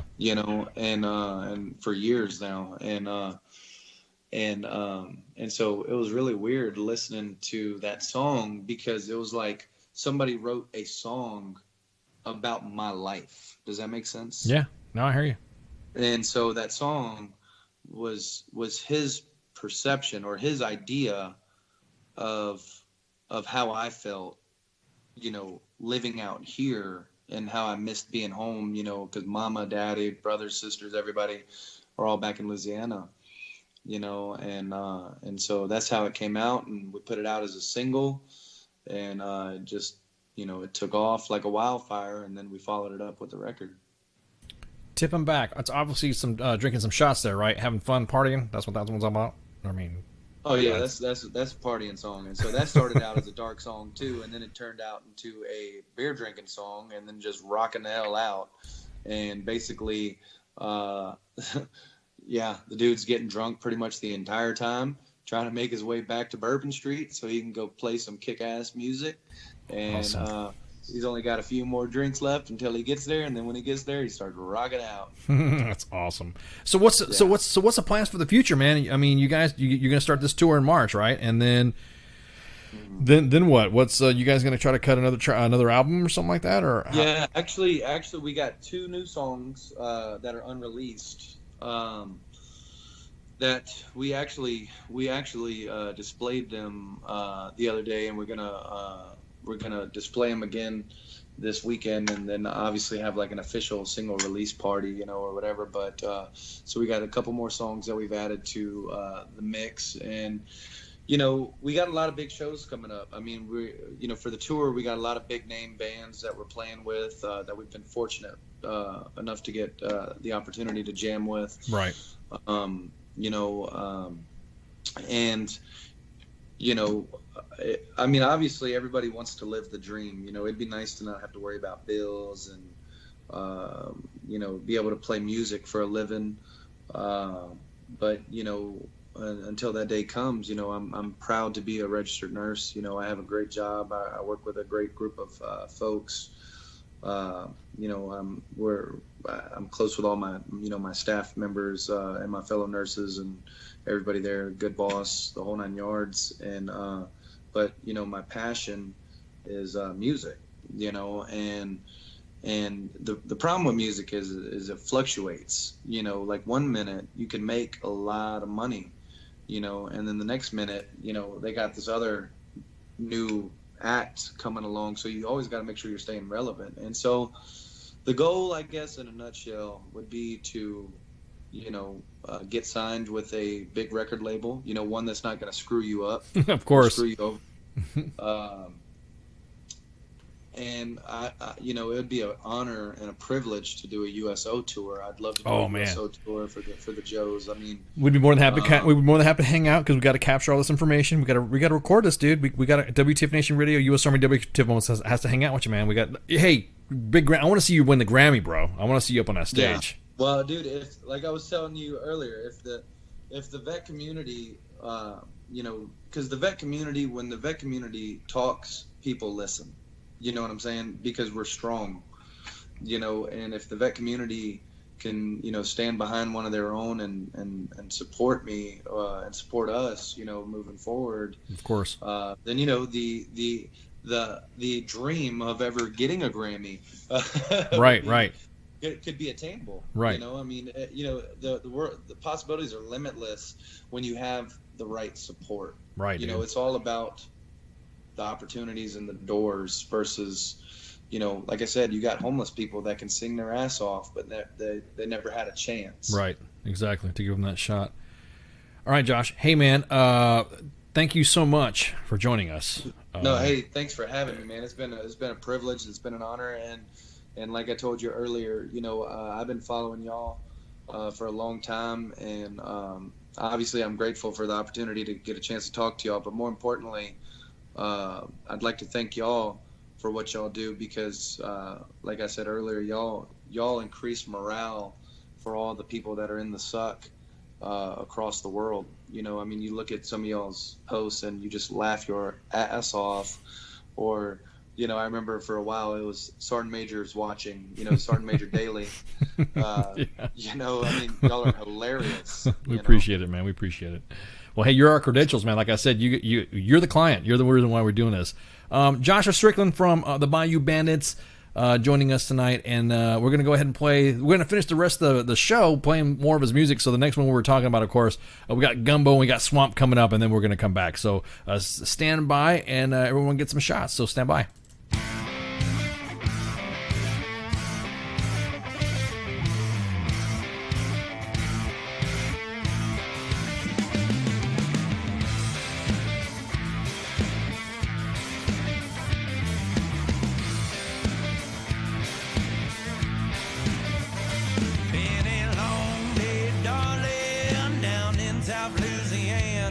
I spent the day out in the heat, working with these dirty hands. When I get home, I'm hungry.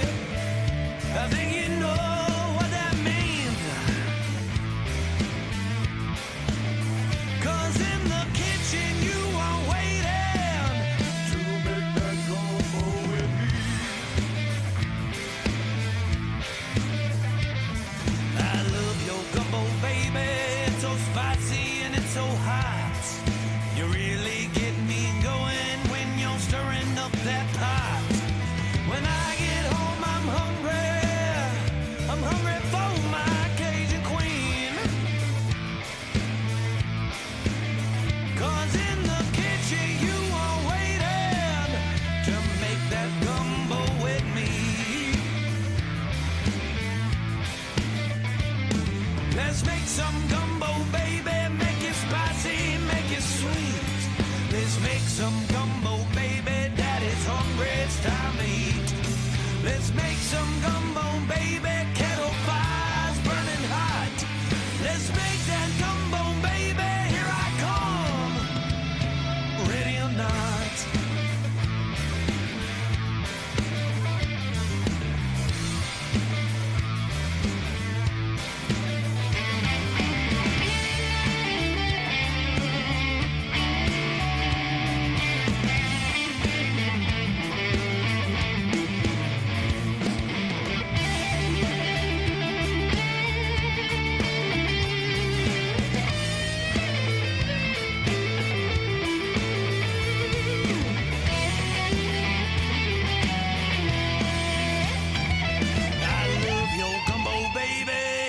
Spicy and it's so hot. You really get me going when you're mixing up your pot. When I get home, I'm hungry. I think you know what I mean. 'Cause in the kitchen you are waiting to make that gumbo with me. Let's make some gumbo, baby. Make it spicy, make it sweet. Let's make some gumbo, baby. Daddy's hungry, it's time to eat. Let's make some gumbo, baby. Kettle fire's burning hot. Let's make that gumbo, baby. Here I come, ready or not. Ready or not.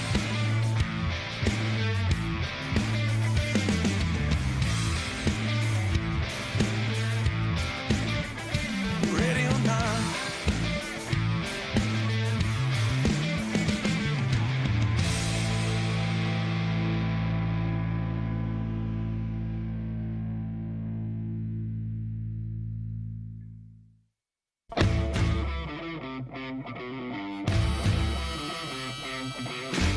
I've lost my mind.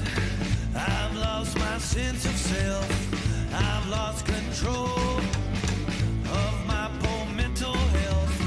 I have nobody for whom to care for. I know the solution ends with page 44. I'm going down till a brick I'm bound. It's gonna pull me down to the bottom of the swamp where my body won't be found.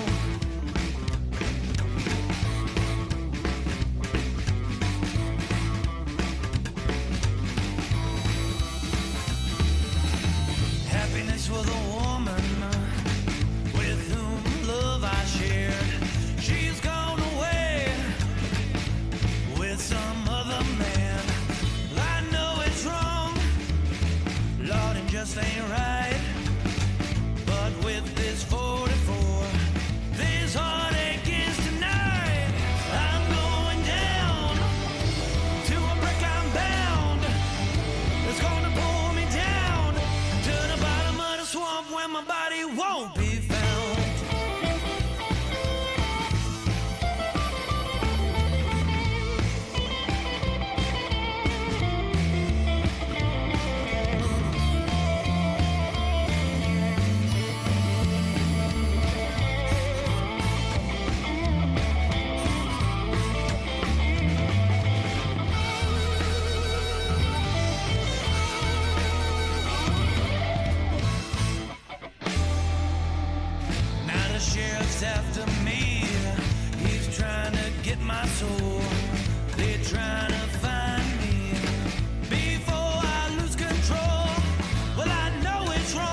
Facebook Live.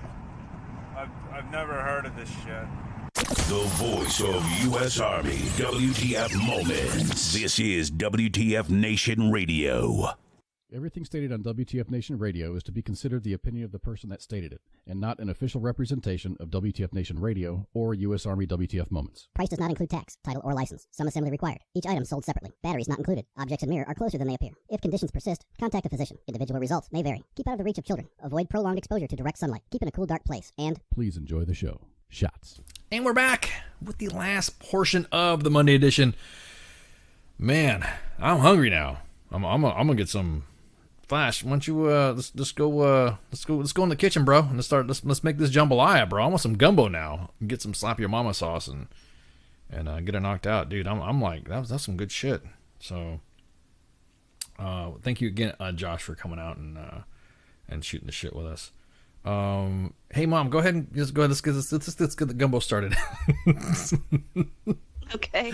I don't know what kind. Flash, you've had some good gumbo, right? I mean, you're. Hey, Flash, your mic's muted. Your mic is muted. Flash, you okay? You right? Flash. It's gonna be. Did you fall in the beer can? I don't know. I don't. Is he snoring right now? Is that him snoring?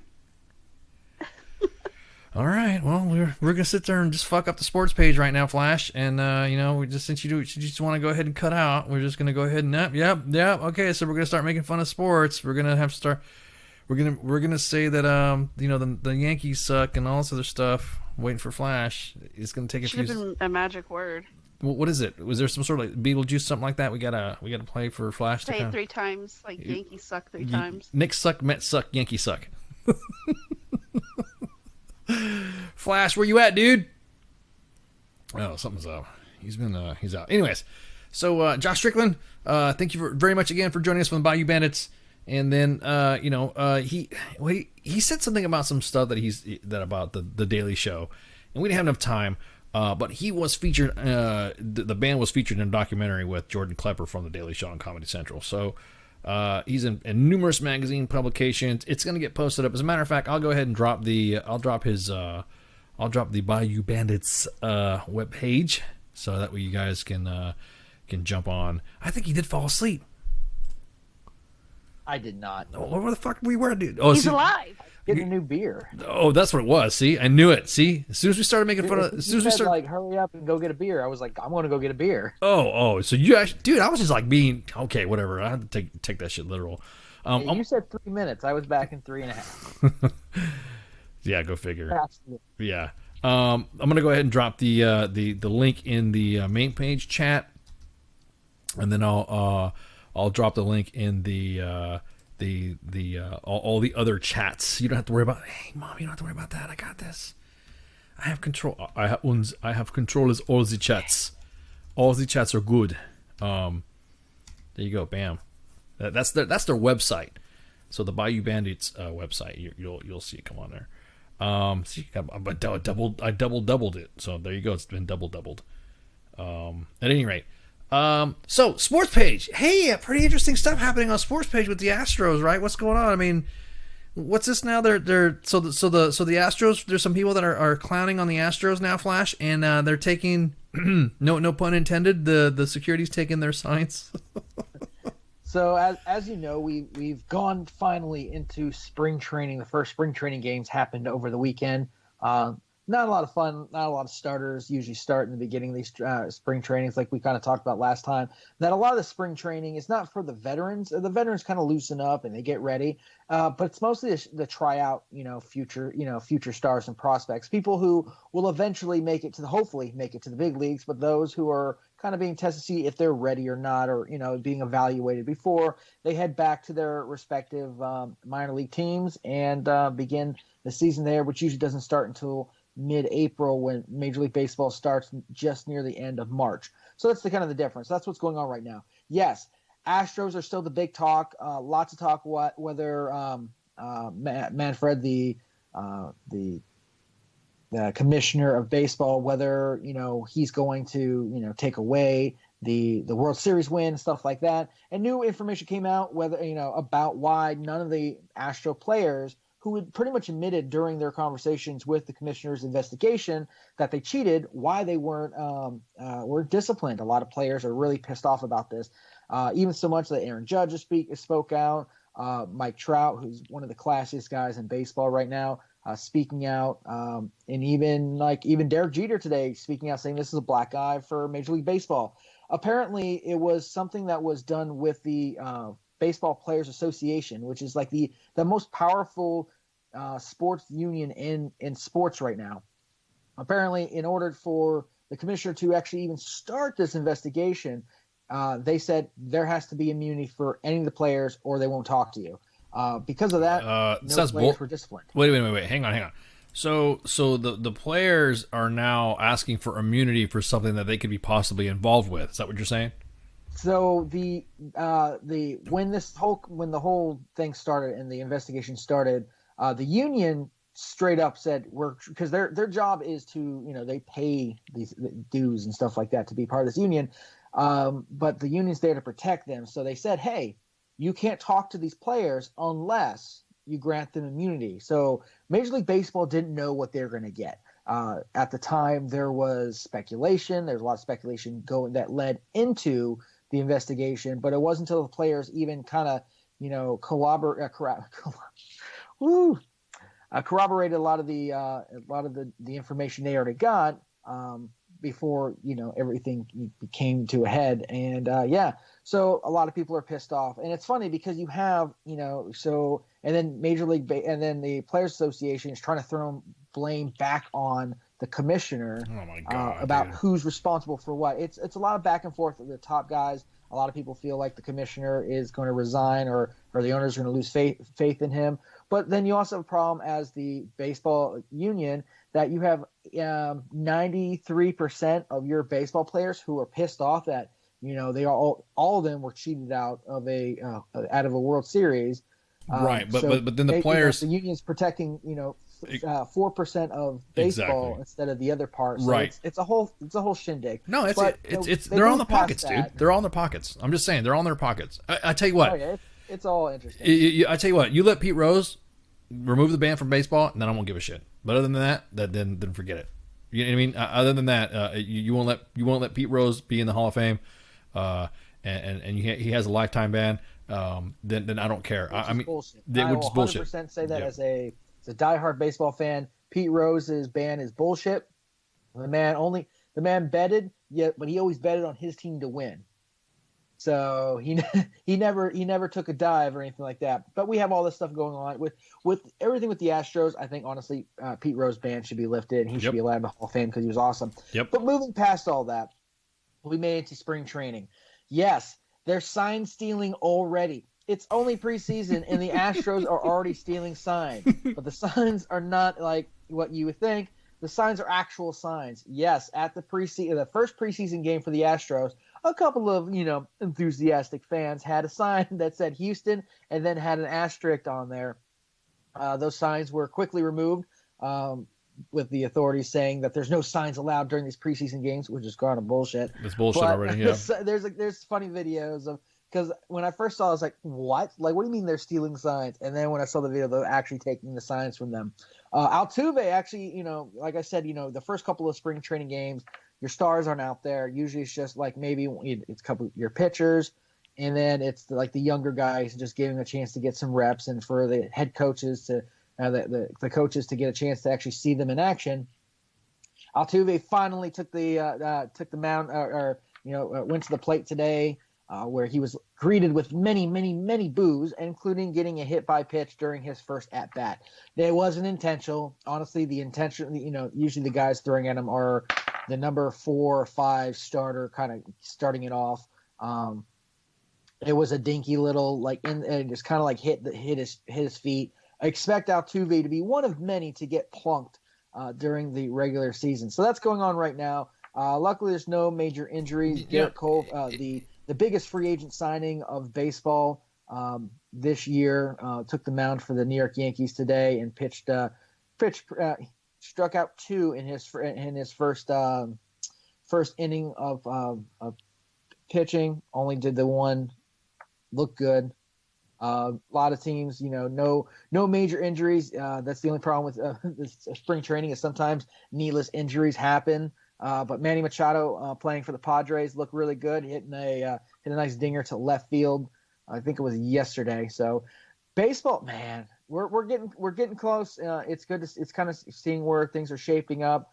A lot of the rosters a lot of the teams will have to slim down their rosters over the next couple of weeks, with the first games starting around the 23rd or 26th of March. So, still have some time before that. Couple of injuries. But here's a funny note. You ready for this? 3-time World Series winner Madison Bumgarner, who now pitches for the Arizona Diamondbacks. He used to pitch for the San Francisco Giants for the longest time, has been competing in rodeo events under the alias Mason Saunders and has won $26,000 in a team roping competition in December, which was confirmed by The Athletic on Sunday. Yes, Eric. Wait a minute. I thought those guys that were banned from side competing in other sports. I thought part of their contract was that they weren't allowed to do something like that. Times that's true, but apparently Arizona's general manager Mike Hazen said on Monday he was aware of Bumgarner was a very strong horseman, and added that even though he didn't know about the rodeos, he acknowledged that it wouldn't have effect on the team's decision to sign the left-hander to an $85 million 5-year contract. The GM said he wouldn't comment on what the team will allow the 2014 World Series MVP to do in his spare time or any specifics of the contract or guaranteed language. So it's something that apparently they knew he was, he had he was doing stuff on the side, but they didn't realize that he was literally not a rodeo clown, but he was like one of those guys who's roping on. No, I know. I mean, I'm not saying I follow PBR and stuff like that, but I know of the name and I didn't know it was him. If that makes any sense. No one did. That's pretty cool. I mean, he looks completely different. I mean, he used to have longer hair, right. But I mean, honestly, you take him out of baseball, do you really recognize a lot of these same people? No, I mean, not really. I mean, especially not a white guy with a beard.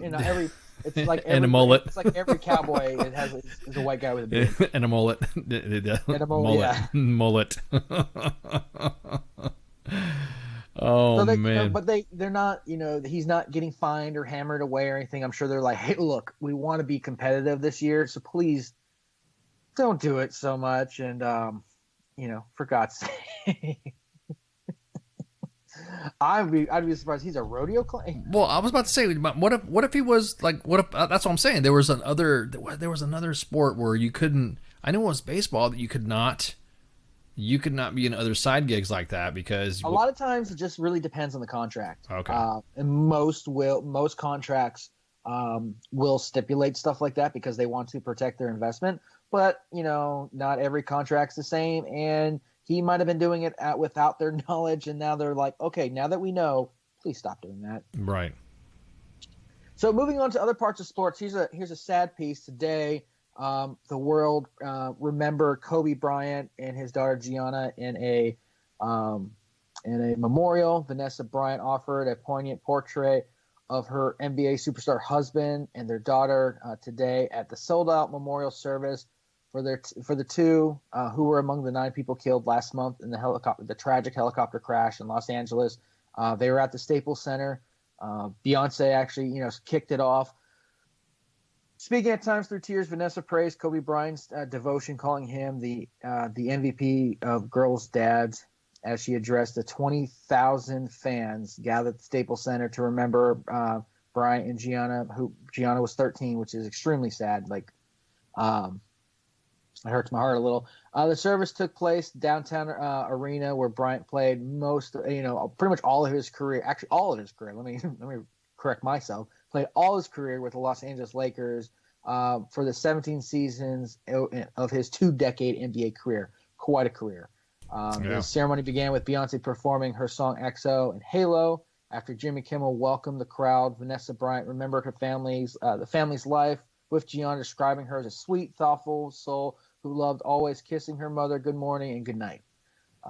So that they retired Kobe Bryant's jersey. In the crowd included Laker greats such as Jerry West, Kareem Abdul-Jabbar, Magic Johnson, Paul Gasol. NBA Commissioner Adam Silver was joined by Michael Jordan, Phil Jackson, and dozens of other current NBA players, including Stephen Curry, James Harden, Kyrie Irving, and Russell Westbrook. It was unclear whether the Lakers star LeBron James was also in the attendance. Some speculation that he was, some that he wasn't. But kind of one of the bigger things, Mike, there was, I don't know how much you paid attention to basketball growing up, but I remember because I was a young kid when Michael Jordan was, dominating everything, and I remember I was young when he left for baseball, then came back, and then retired, and then came back to play for the Washington Wizards, and then finally, retired. But then there's a lot of speculation with the young Kobe Bryant, same way that it is with LeBron James and Michael Jordan, or the comparison. And Kobe Bryant was compared to Michael Jordan all the time. So it was only fitting that Michael Jordan would give a lengthy speech through tears and joke that they'll have to look at, they'll have to look at another crying Jordan, referencing the famous crying Jordan. Yeah, he said that. That was cool. That was a good touch. It was a really good touch. He said that he was grateful to be given the opportunity to celebrate the gift that Kobe gave to all. Quote, "What Kobe Bryant was to me was the inspiration that someone truly cared about the way either I played the game or the way that he wanted to play the game," Jordan said. "He wanted to be the best basketball player that he could be. And as I got to know him, I wanted to be the best big brother I could be," end quote. Jordan concluded the speech by saying, "When Kobe died, a piece of him died." Shaquille O'Neal spoke. Shaquille O'Neal, his partner in crime for much of their careers together, winning a couple of championships. Shaquille O'Neal partnership with Bryant was something like John Lennon to Paul McCartney of the Beatles, whose competitive rivalry fueled them to make better music. O'Neal mentioned the time he reminded Bryant that there was no I in team. Bryant had a retort, "I know, but there is a M-E in that motherfucker." Yeah, I saw that. That was kind of cool. So, and Kimmel ended the ceremony with a simple message for the crowd: "Don't forget, work hard and hug the people you love." So it was very sad to, for the world to collectively say goodbye, say what you want about Kobe Bryant and his past misgivings, allegedly, of course. But it's always sad when people die needlessly, and no life is more special than any others. But it is sad when we have, people get mad. Oh, well, they're only sports figures. That's nothing. There's no difference between this life and that life, and I can understand that. But you also have to understand that many of us grew up watching, rooting against these players, and they become part of who we, in Flash's opinion. No, well, I mean, they become part of who we are as sports fans, and sometimes as people. Like when Derek Jeter passes away, God forbid he passes away before I do. Damn, dude, why you gotta? I'd say, growing up, I mean, I remember in '96 watching rookie Derek Jeter play, and Derek Jeter was how I wanted to play baseball, even though I didn't have the talent like him, but I always tried to be competitive, even when I knew that my batting average was like garbage. But at least I could play the outfield because I just wasn't quick enough to be a shortstop or second baseman. But he's a part of who I am as a sports fan and how I was playing sports. And when he dies, granted, it would be no different than any other's death. It will be a part of us. And Kobe Bryant has that effect on the city of Los Well, Angeles. and what made me mad about the whole veteran community bullshit is when everyone believed the Russian some people got played. I'm telling you right now. Everyone started passing the word around about, so many years ago, 31 people died in a helicopter crash, and you already fucking love vets, and you hate vets if you don't support veterans, and it's just Kobe Bryant. But when Dale Earnhardt, he had an anniversary of his death too, right?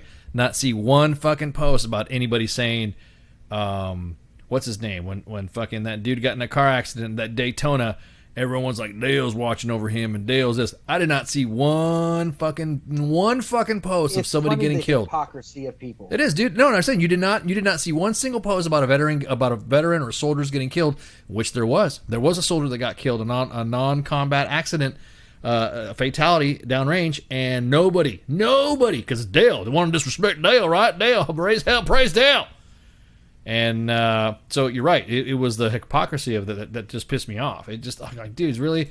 You know what fucking angle you're going to jump on, and Russia was playing you. Yeah, you know, and I hate when they go for that whole vets, like, weren't... It sometimes it's okay to just whatever, Flash. You hate vets. It for all 9 of them, all 9 of the people that died in that helicopter crash. You know, it's terrible. It's terrible for the young kids whose life was in front of them, and it's a shame. It's terrible for the adults who, you know, I can't. My dad. I think I mentioned this last time we talked about this. Yeah. But my dad and I, you know, when we heard about this, he looked to me and goes, "Can you imagine what's going through Kobe Bryant or any of the parents in that helicopter's heads when they know the helicopter's going down?" Because it didn't just like immediately like blow up in midair and fall. Yeah, it went down. It went to a mountain, and then knowing that this is it. Yeah, yeah. Speaking of which, that's the scariest thing. Like, I'd rather just take a bullet to the head. Well, than speaking of which, to know that me and my kid are about to die in a plane crash. Vanessa Bryant, Kobe Bryant's widow, is suing the helicopter operator for the deaths. Yeah, she's suing the company, saying that the operator was negligent, and a couple other things. They didn't cite like alcohol or anything like that, but they're suing. I don't know, you know, she got plenty of money, so I don't think it's about the money, but I think it's about keeping people. It's just a point. It's just a point of it for safety. Know, for safety, it's all it is. They're still figuring out a lot of the details of like why the helicopter crashed, why they're flying in foggy weather, right? And there's still a lot of stuff going on around the actual crash itself, but you know, the big takeaway is that 9 people died in a tragic way, and that we as vets are allowed to mourn other people's deaths without going, when my grandfather died, no one came up to me and said, a veteran died of suicide, and then somebody died downrange, and you shouldn't mourn your grandfather.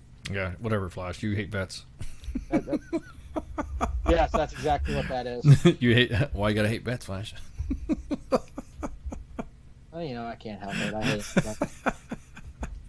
No, I just kind of laughed. I was kind of like, there's some people that were, I even posted, in some specific areas, and I was like, didn't see nobody posting the helicopter crash in here now. Soldiers getting killed. Hey, did y'all know that there was a soldier that got killed in an accident downrange? How come nobody's posting that on Dale Earnhardt stuff? Hey, I'm talking about sports. Shouldn't you tell me about something happening somewhere else? That should be my focus instead of talking about what we're talking about now. Yeah, exactly. Praise Hail, praise Dale. I mean, don't get me wrong. No two different, whatever. I mean, people are going to fucking hate me for saying that, but oh well.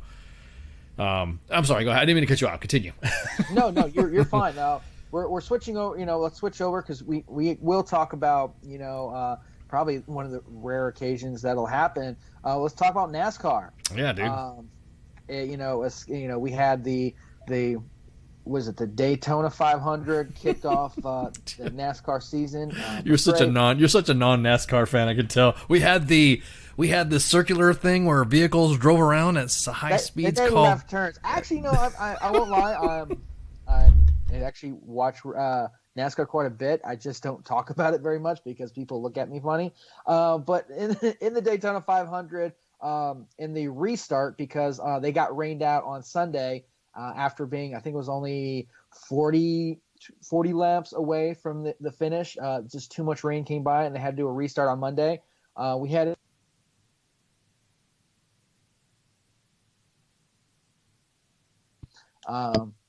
yeah, I even know which racing team he's on. Was on the Daytona 500. Ryan Newman, who was in first place, was involved in one of the most brutal crashes in the last couple of years. A lot of people freaking out, almost the same way when Dale Earnhardt crashed. Ryan Newman was kind of hit from behind. He swerved towards the wall and literally was picked up by was on top of the other car, and then it crashed over and over and over again. Ryan Newman was involved in that crash. He was taken to the hospital with serious but non-life-threatening injuries, and then a couple of days ago, him and his daughters actually walked out of the hospital. They said that he had a head injury, but nothing broken, no concussion, maybe just a concussion or whatnot. But Ryan Newman is okay and is in a statement not so long ago excuse me, stated that he's ready. He's ready to get back into a race car and get back to racing. Whether that's going to be the next race or more than likely it'll be at least 1 or 2 races before he'll be officially cleared to race again. Ryan Newman is okay and ready to get in there and holds no ill will about the crash and kind of stated that, it's racing and that kind of stuff happens. But it is a scary thought. One of the scariest parts is that the roll cage that's, in these extremely awesome vehicles, the roll cage above his head actually caved in. The one that's supposed to protect him actually kind of caved in from the collision itself.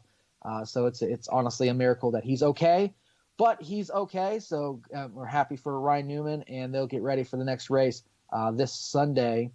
Man, where are we racing? No, that's Indy. I don't even care about the Indy 500 stuff, shit like that. I'm not an IndyCar. I'm definitely not an IndyCar. Like, I have no problem saying that at all.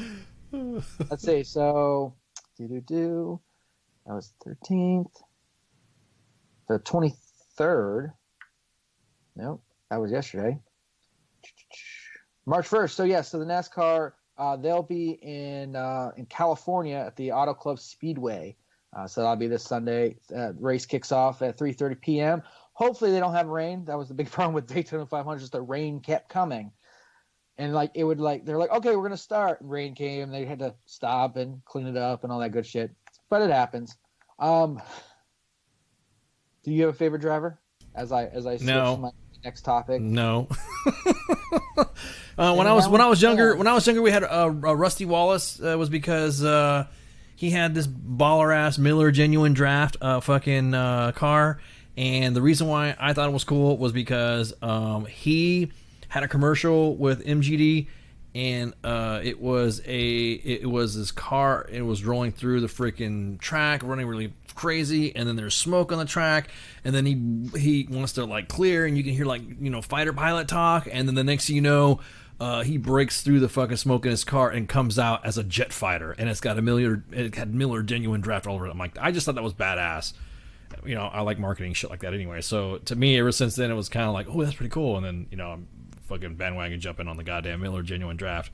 But other than that, that was the only favorite driver that I really. And like I said, I wasn't really following it. We have all the NASCAR drivers that follow us on the main page and follow us and all that. And yeah, Rusty used to fucking cuss in the radio interviews too. Yeah, so I was a Jeff Gordon fan. I know a lot of. What was the hate? That's what I don't understand. Well, a lot of people hated Jeff Gordon. Why? Because he could enunciate on the track, and actually you could understand exactly what he's saying. He could enunciate on the track because he had all his teeth. Is that what you're saying? He didn't have a mullet. That's exactly why they couldn't stand him. But I was a big Jeff Gordon fan, and then Tony Stewart. I love Tony Stewart. I won't lie. The first reason why I started liking Tony Stewart because he was driving the Home Depot car, and that's my dad's favorite home improvement place because that's where we were there a lot to get wood to go work.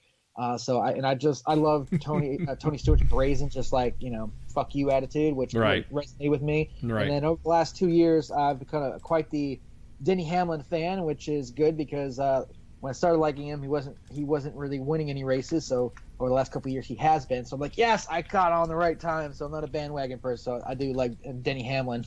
Right. He won the Daytona 500. There you go, man. Well, there was also another one where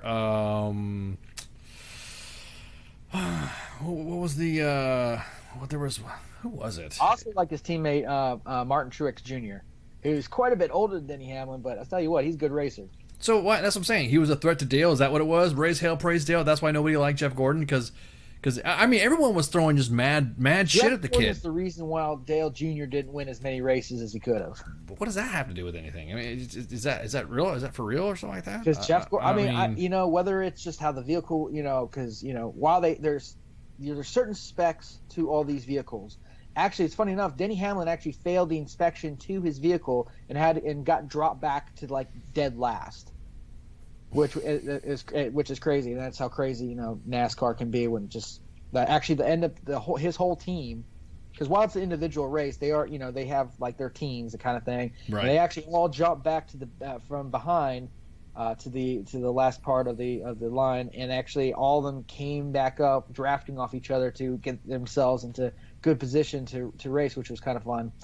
So we're getting close on time, so I do want to hit another big thing that happened. Go ahead. The great one.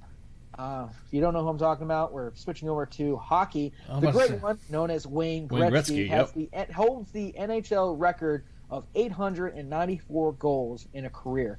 That's quite a bit. It's hard enough. If you watch hockey enough, it's hard enough to see these guys actually score goals. Sometimes they score a lot, sometimes they score none. But Wayne Gretzky sure made it look easy. I was able to, I was a kid when the latter part of his career, but he still was amazing to watch. He's still a big part of hockey. Well, 700 is now in climbing. Alex Ovechkin, who's currently plays for the Washington Capitals, has a legitimate chance of actually catching Wayne Gretzky's record. The chase has officially begun the moment Alex Ovechkin's 700th NHL goal crossed the line behind Devils, Mackenzie Blackwood, and Newark, shattering Wayne Gretzky's sacred record of 894 career goals. Is an ambitious. Man, that's hard. I mean, no one's even attempted. No one's even gotten this close. But it shifted from possibility to probable. Ovechkin is 34, and he hasn't missed a game to injury since 2016. So the chase is on. If anyone's going to this is from Toronto Maple Leafs star Austin Matthews. If anyone's going to do, obviously it's him. Austin Matthews was an 8-year-old when Ovechkin scored his first NHL goal in October 2005. He says, I think he can break that record, and it's going to be pretty sweet to see it. Ovechkin has acknowledged the chase. He said, it would be nice. I'm not going to lie. Ovechkin told ESPN late last season, but it's still a long way to go. Gretzky, who retired in 1999 at the age of 38, has acknowledged the chase, saying it would be great for the sport and that he would be fine to shake Ovechkin's hand were he to become the NHL's all-time leading goal scorer. Ovechkin said, I'm a big believer that records are made to be broken. What I accomplished, I'm very proud of it. It's hard to do. It's hard to do what I did, and it's really hard to do what he's doing right now. But there's no question in my mind that he has a real legitimate chance of doing it. The two things that he needs, you have to stay healthy, and you have to prove that he's been proven over his career, and he's played hard and stayed healthy. And secondly, you've got to be on a good team, and he plays on a really good team. If you remember, not even 2 years ago, they won the Stanley Cup. So, it's impossible not to acknowledge the chase because the math fuels it. Now, here's the cool part. Here's the math to it. According to ESPN stats and information of excellence, if Ovechkin maintains his career average of, it's about 0.61 goals per game, which doesn't seem like a lot, but in goal scoring, that's pretty high. He would pass Gretzky during the 23-24 season when he's 38 years old. If he slows to 0.5, half a goal per game, he would break Gretzky's record at age 39 during the 24-25 season. Man, I didn't realize Ovechkin was really that old already. We're used to hearing the crazy stats about him, about him all the time, and it becomes normal, even though it's far from it. The Capitals defensive John Carlson, who's been Ovechkin's teammate since 2010, I think he could take it. I think you could take it for granted a bit, but that's the career he's had. The hallmarks of Ovechkin's career: the way he scores, his durability, his temperament. I mean, man, I as a Ranger fan, it hurts when we lose to them, but it's awesome watching Ovechkin skate.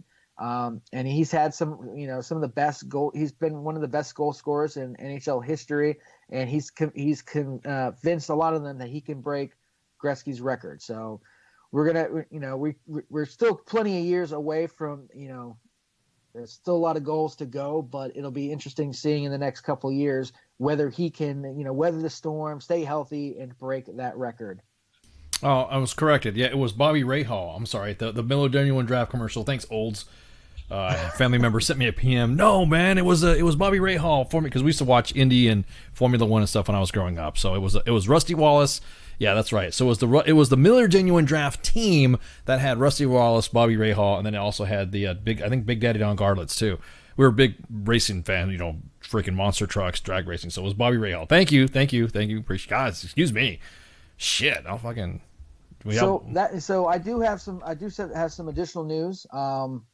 One, I'd like to say, that's the end of sports page. We'll keep you up to date, and we'll keep looking forward to all the news stories and sports stories going to happen during the week.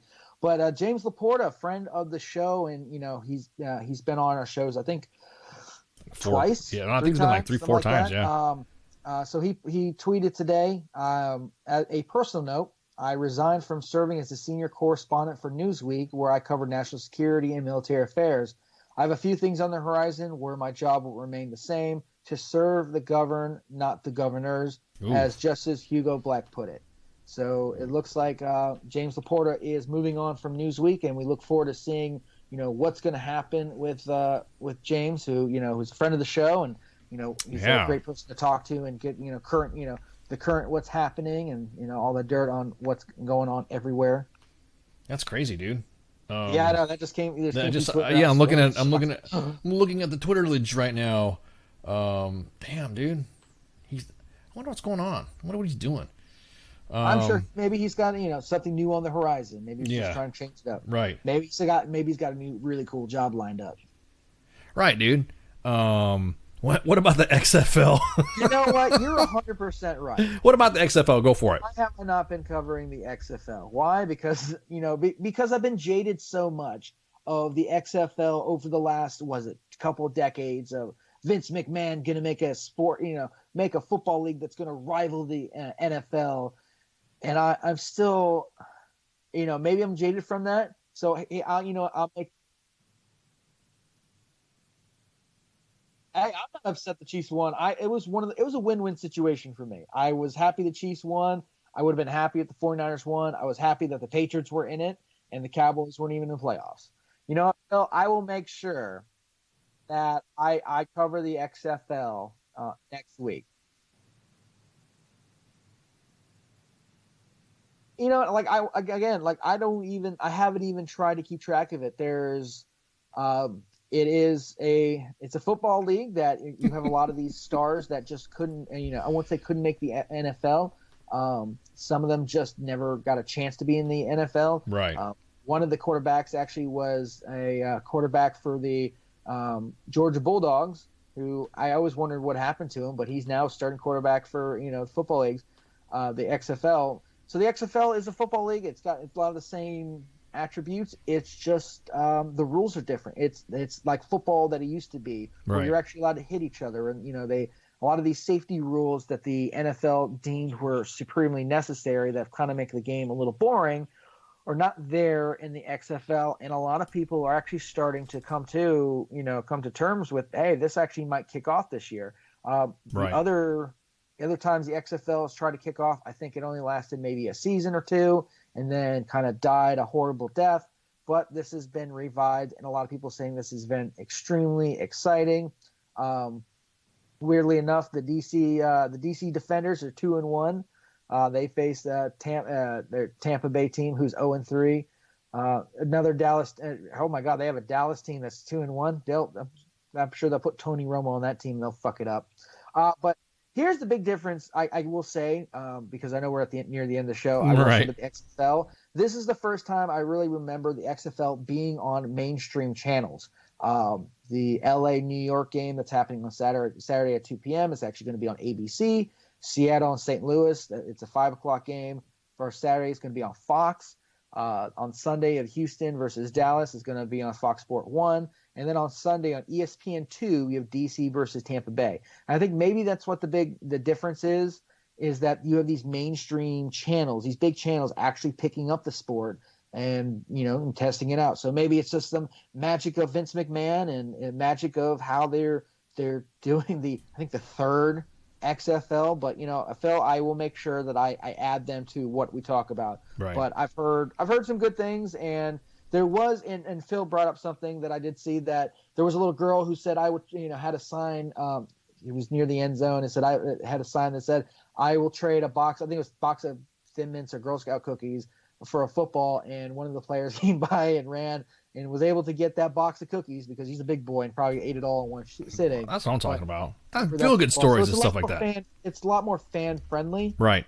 and it's a lot more competitive, and they hit a lot harder. So a lot of the, don't touch Tom Brady's legs, or 30-yard penalty, and we gave the other team 7 points because you touched Tom Brady. This is like you're actually going to get your ass kicked. His hair got pulled out of place. It's a 10-yard penalty. It's The wind blew on his face.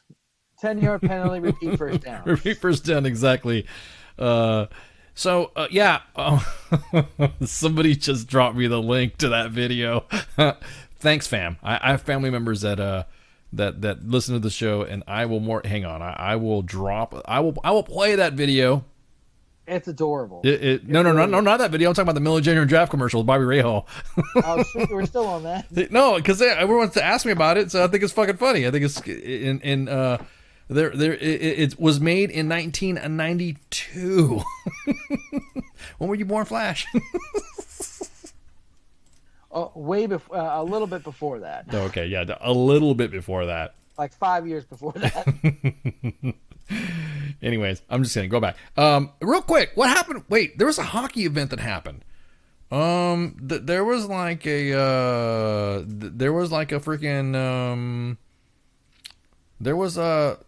hockey event. There was something that happened in hockey that was a real big deal because it wasn't done by a hockey player. What was it? It was I only saw glimpses of it. That's why I didn't bring it up. I forget which team it was, but they had to bring in like a emergency goalie. Give me 1 second. I can see if I can find the. I think it was like it wasn't like the Colorado Avalanche or some shit like that. Is that what it was? I can't remember. Here we go. Okay. Meet David Ayers, the Hurricanes emergency goalie. He's the Zamboni driver. Exactly. Who will practice with the Maple Leafs. The Zamboni driver. So last Saturday night brought a moment everyone in the hockey world except the Toronto Maple Leafs and their fans could rally around an emergency goalie victory. After the Carolina goalies, James Reiner and Petri, I can't say your last name, dude. You're too Russian. Left because of injuries, the Hurricanes were forced to turn to the 42-year-old David Akers, who was watching the game at Scotiabank Arena with his wife. Home teams are required to have an emergency goalie on call who is available to either team.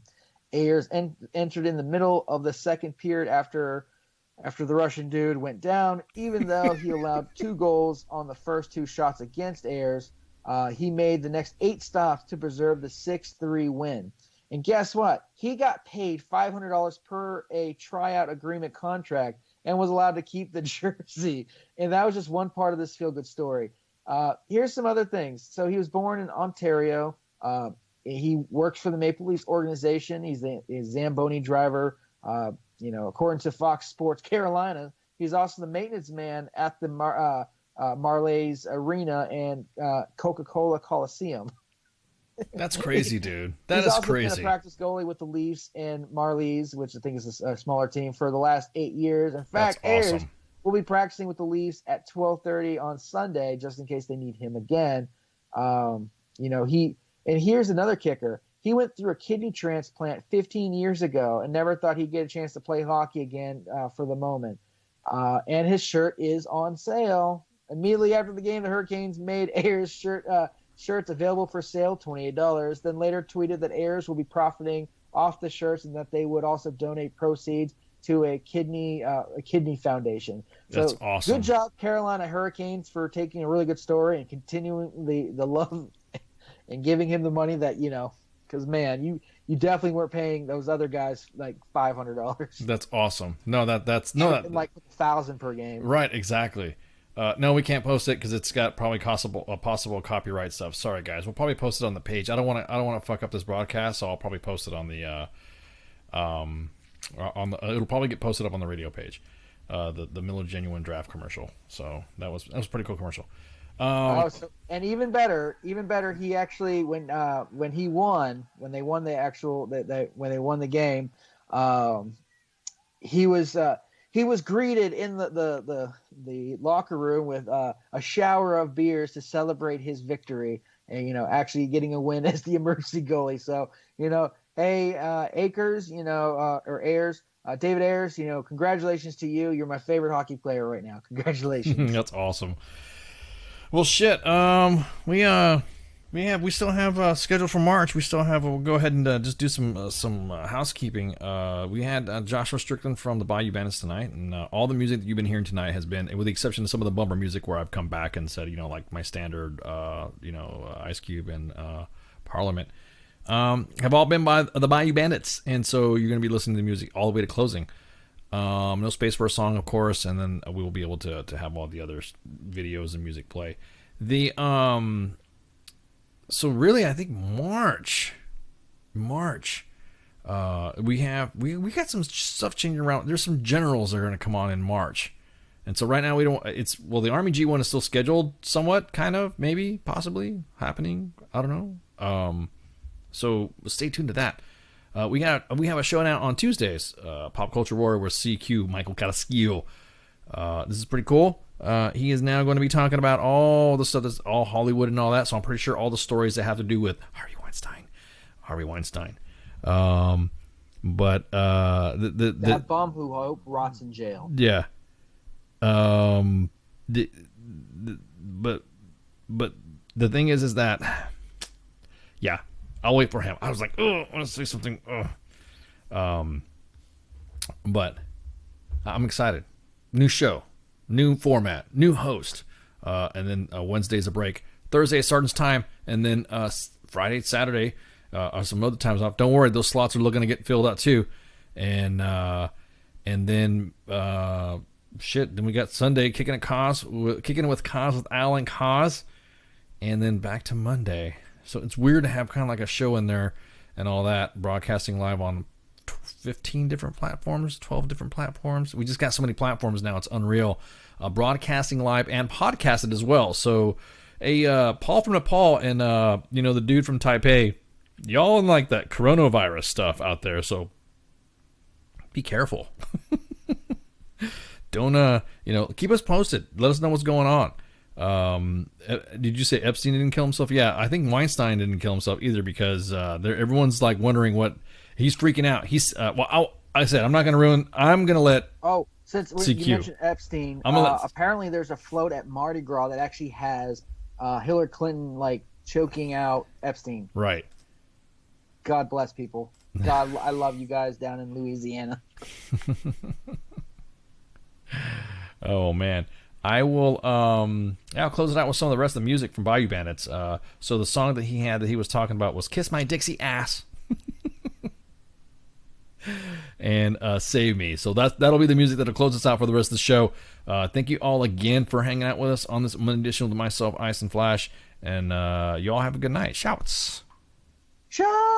Everything stated on WTF Nation Radio is to be considered the opinion of the person that stated it, and not an official representation of WTF Nation Radio or U.S. Army WTF Moments. Price does not include tax, title, or license. Some assembly required. Each item sold separately. Batteries not included. Objects in mirror are closer than they appear. If conditions persist, contact a physician. Individual results may vary. Keep out of the reach of children. Avoid prolonged... of WTF.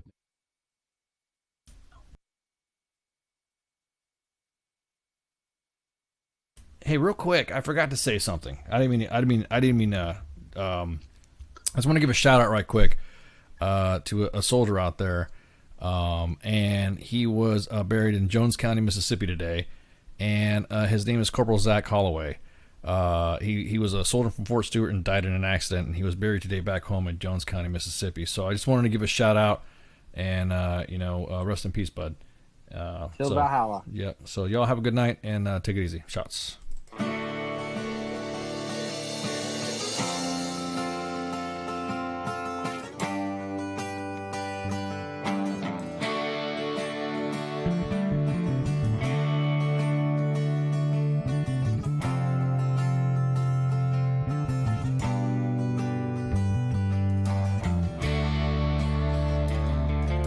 I'm headed down south where the the cotton grows tall. Out on the river when the rain starts to fall. Got that motorboat running fast as I can. Smoke in my mouth, cold beer in my hand. Born on the Delta on the Mississippi. Hunting and fishing was the life made for me. Country boy living, born and raised in the South. If you don't like my style, keep my name out your mouth.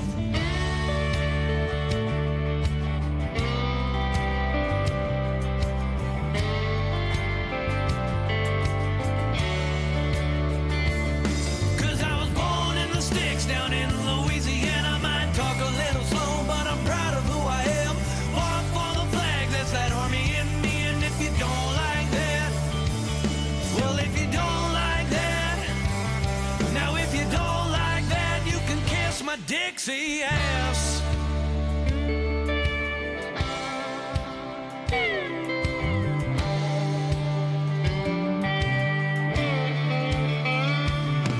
Daddy taught me how to shoot when I was just a kid. How to work the field and how to use my fist. How to stand tall and how to be a man. Raised me up with pride to be a southern man. Country ain't country once Johnny Cash died. It's all pop singers talking about the moonlight. I've said it once before, born and raised in the South. If you don't like my style, keep my name out your mouth.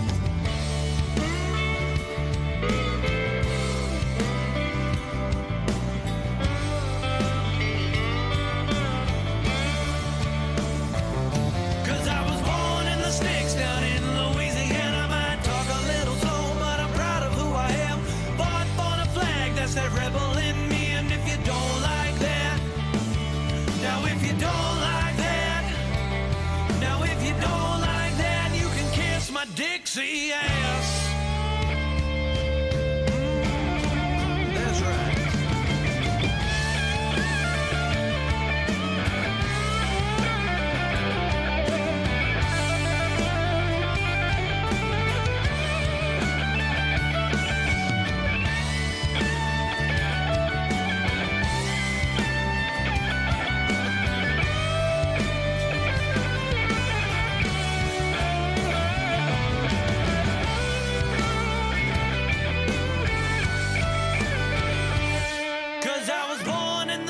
Down in Louisiana, I might talk a little slow, but I'm proud of who I am.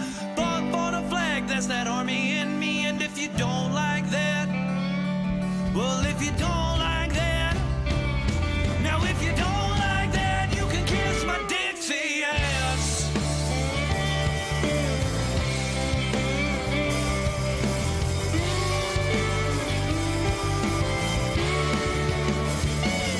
Now if you don't like that, if you don't like that, you can kiss my Dixie ass.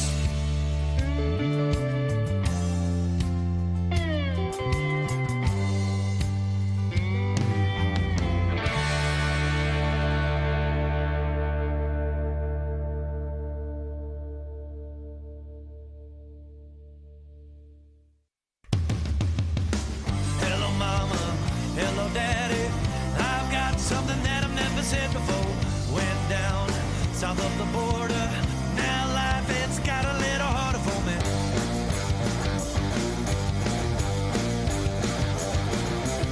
I fell in love with some girl, she told me that she was gonna rock my world. Now I'm stuck here with no money, don't that just sound a little funny for you?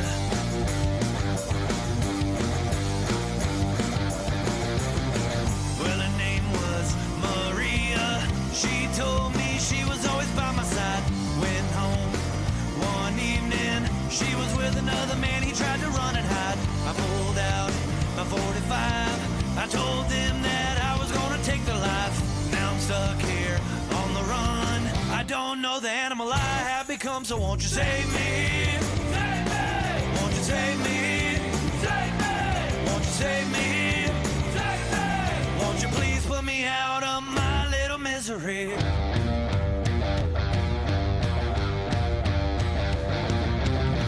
Well, I know life is short, Mom, you know I always try to do my best. Should've listened when you told me I wouldn't be caught in this mess. Gotta go now, Dad, I'm sorry. Everybody, all y'all need to know A true story. When you chase us down in Mexico, save me. Save me. Won't you save me? Save me. Save me. Save me. Won't you please put me out of my little misery?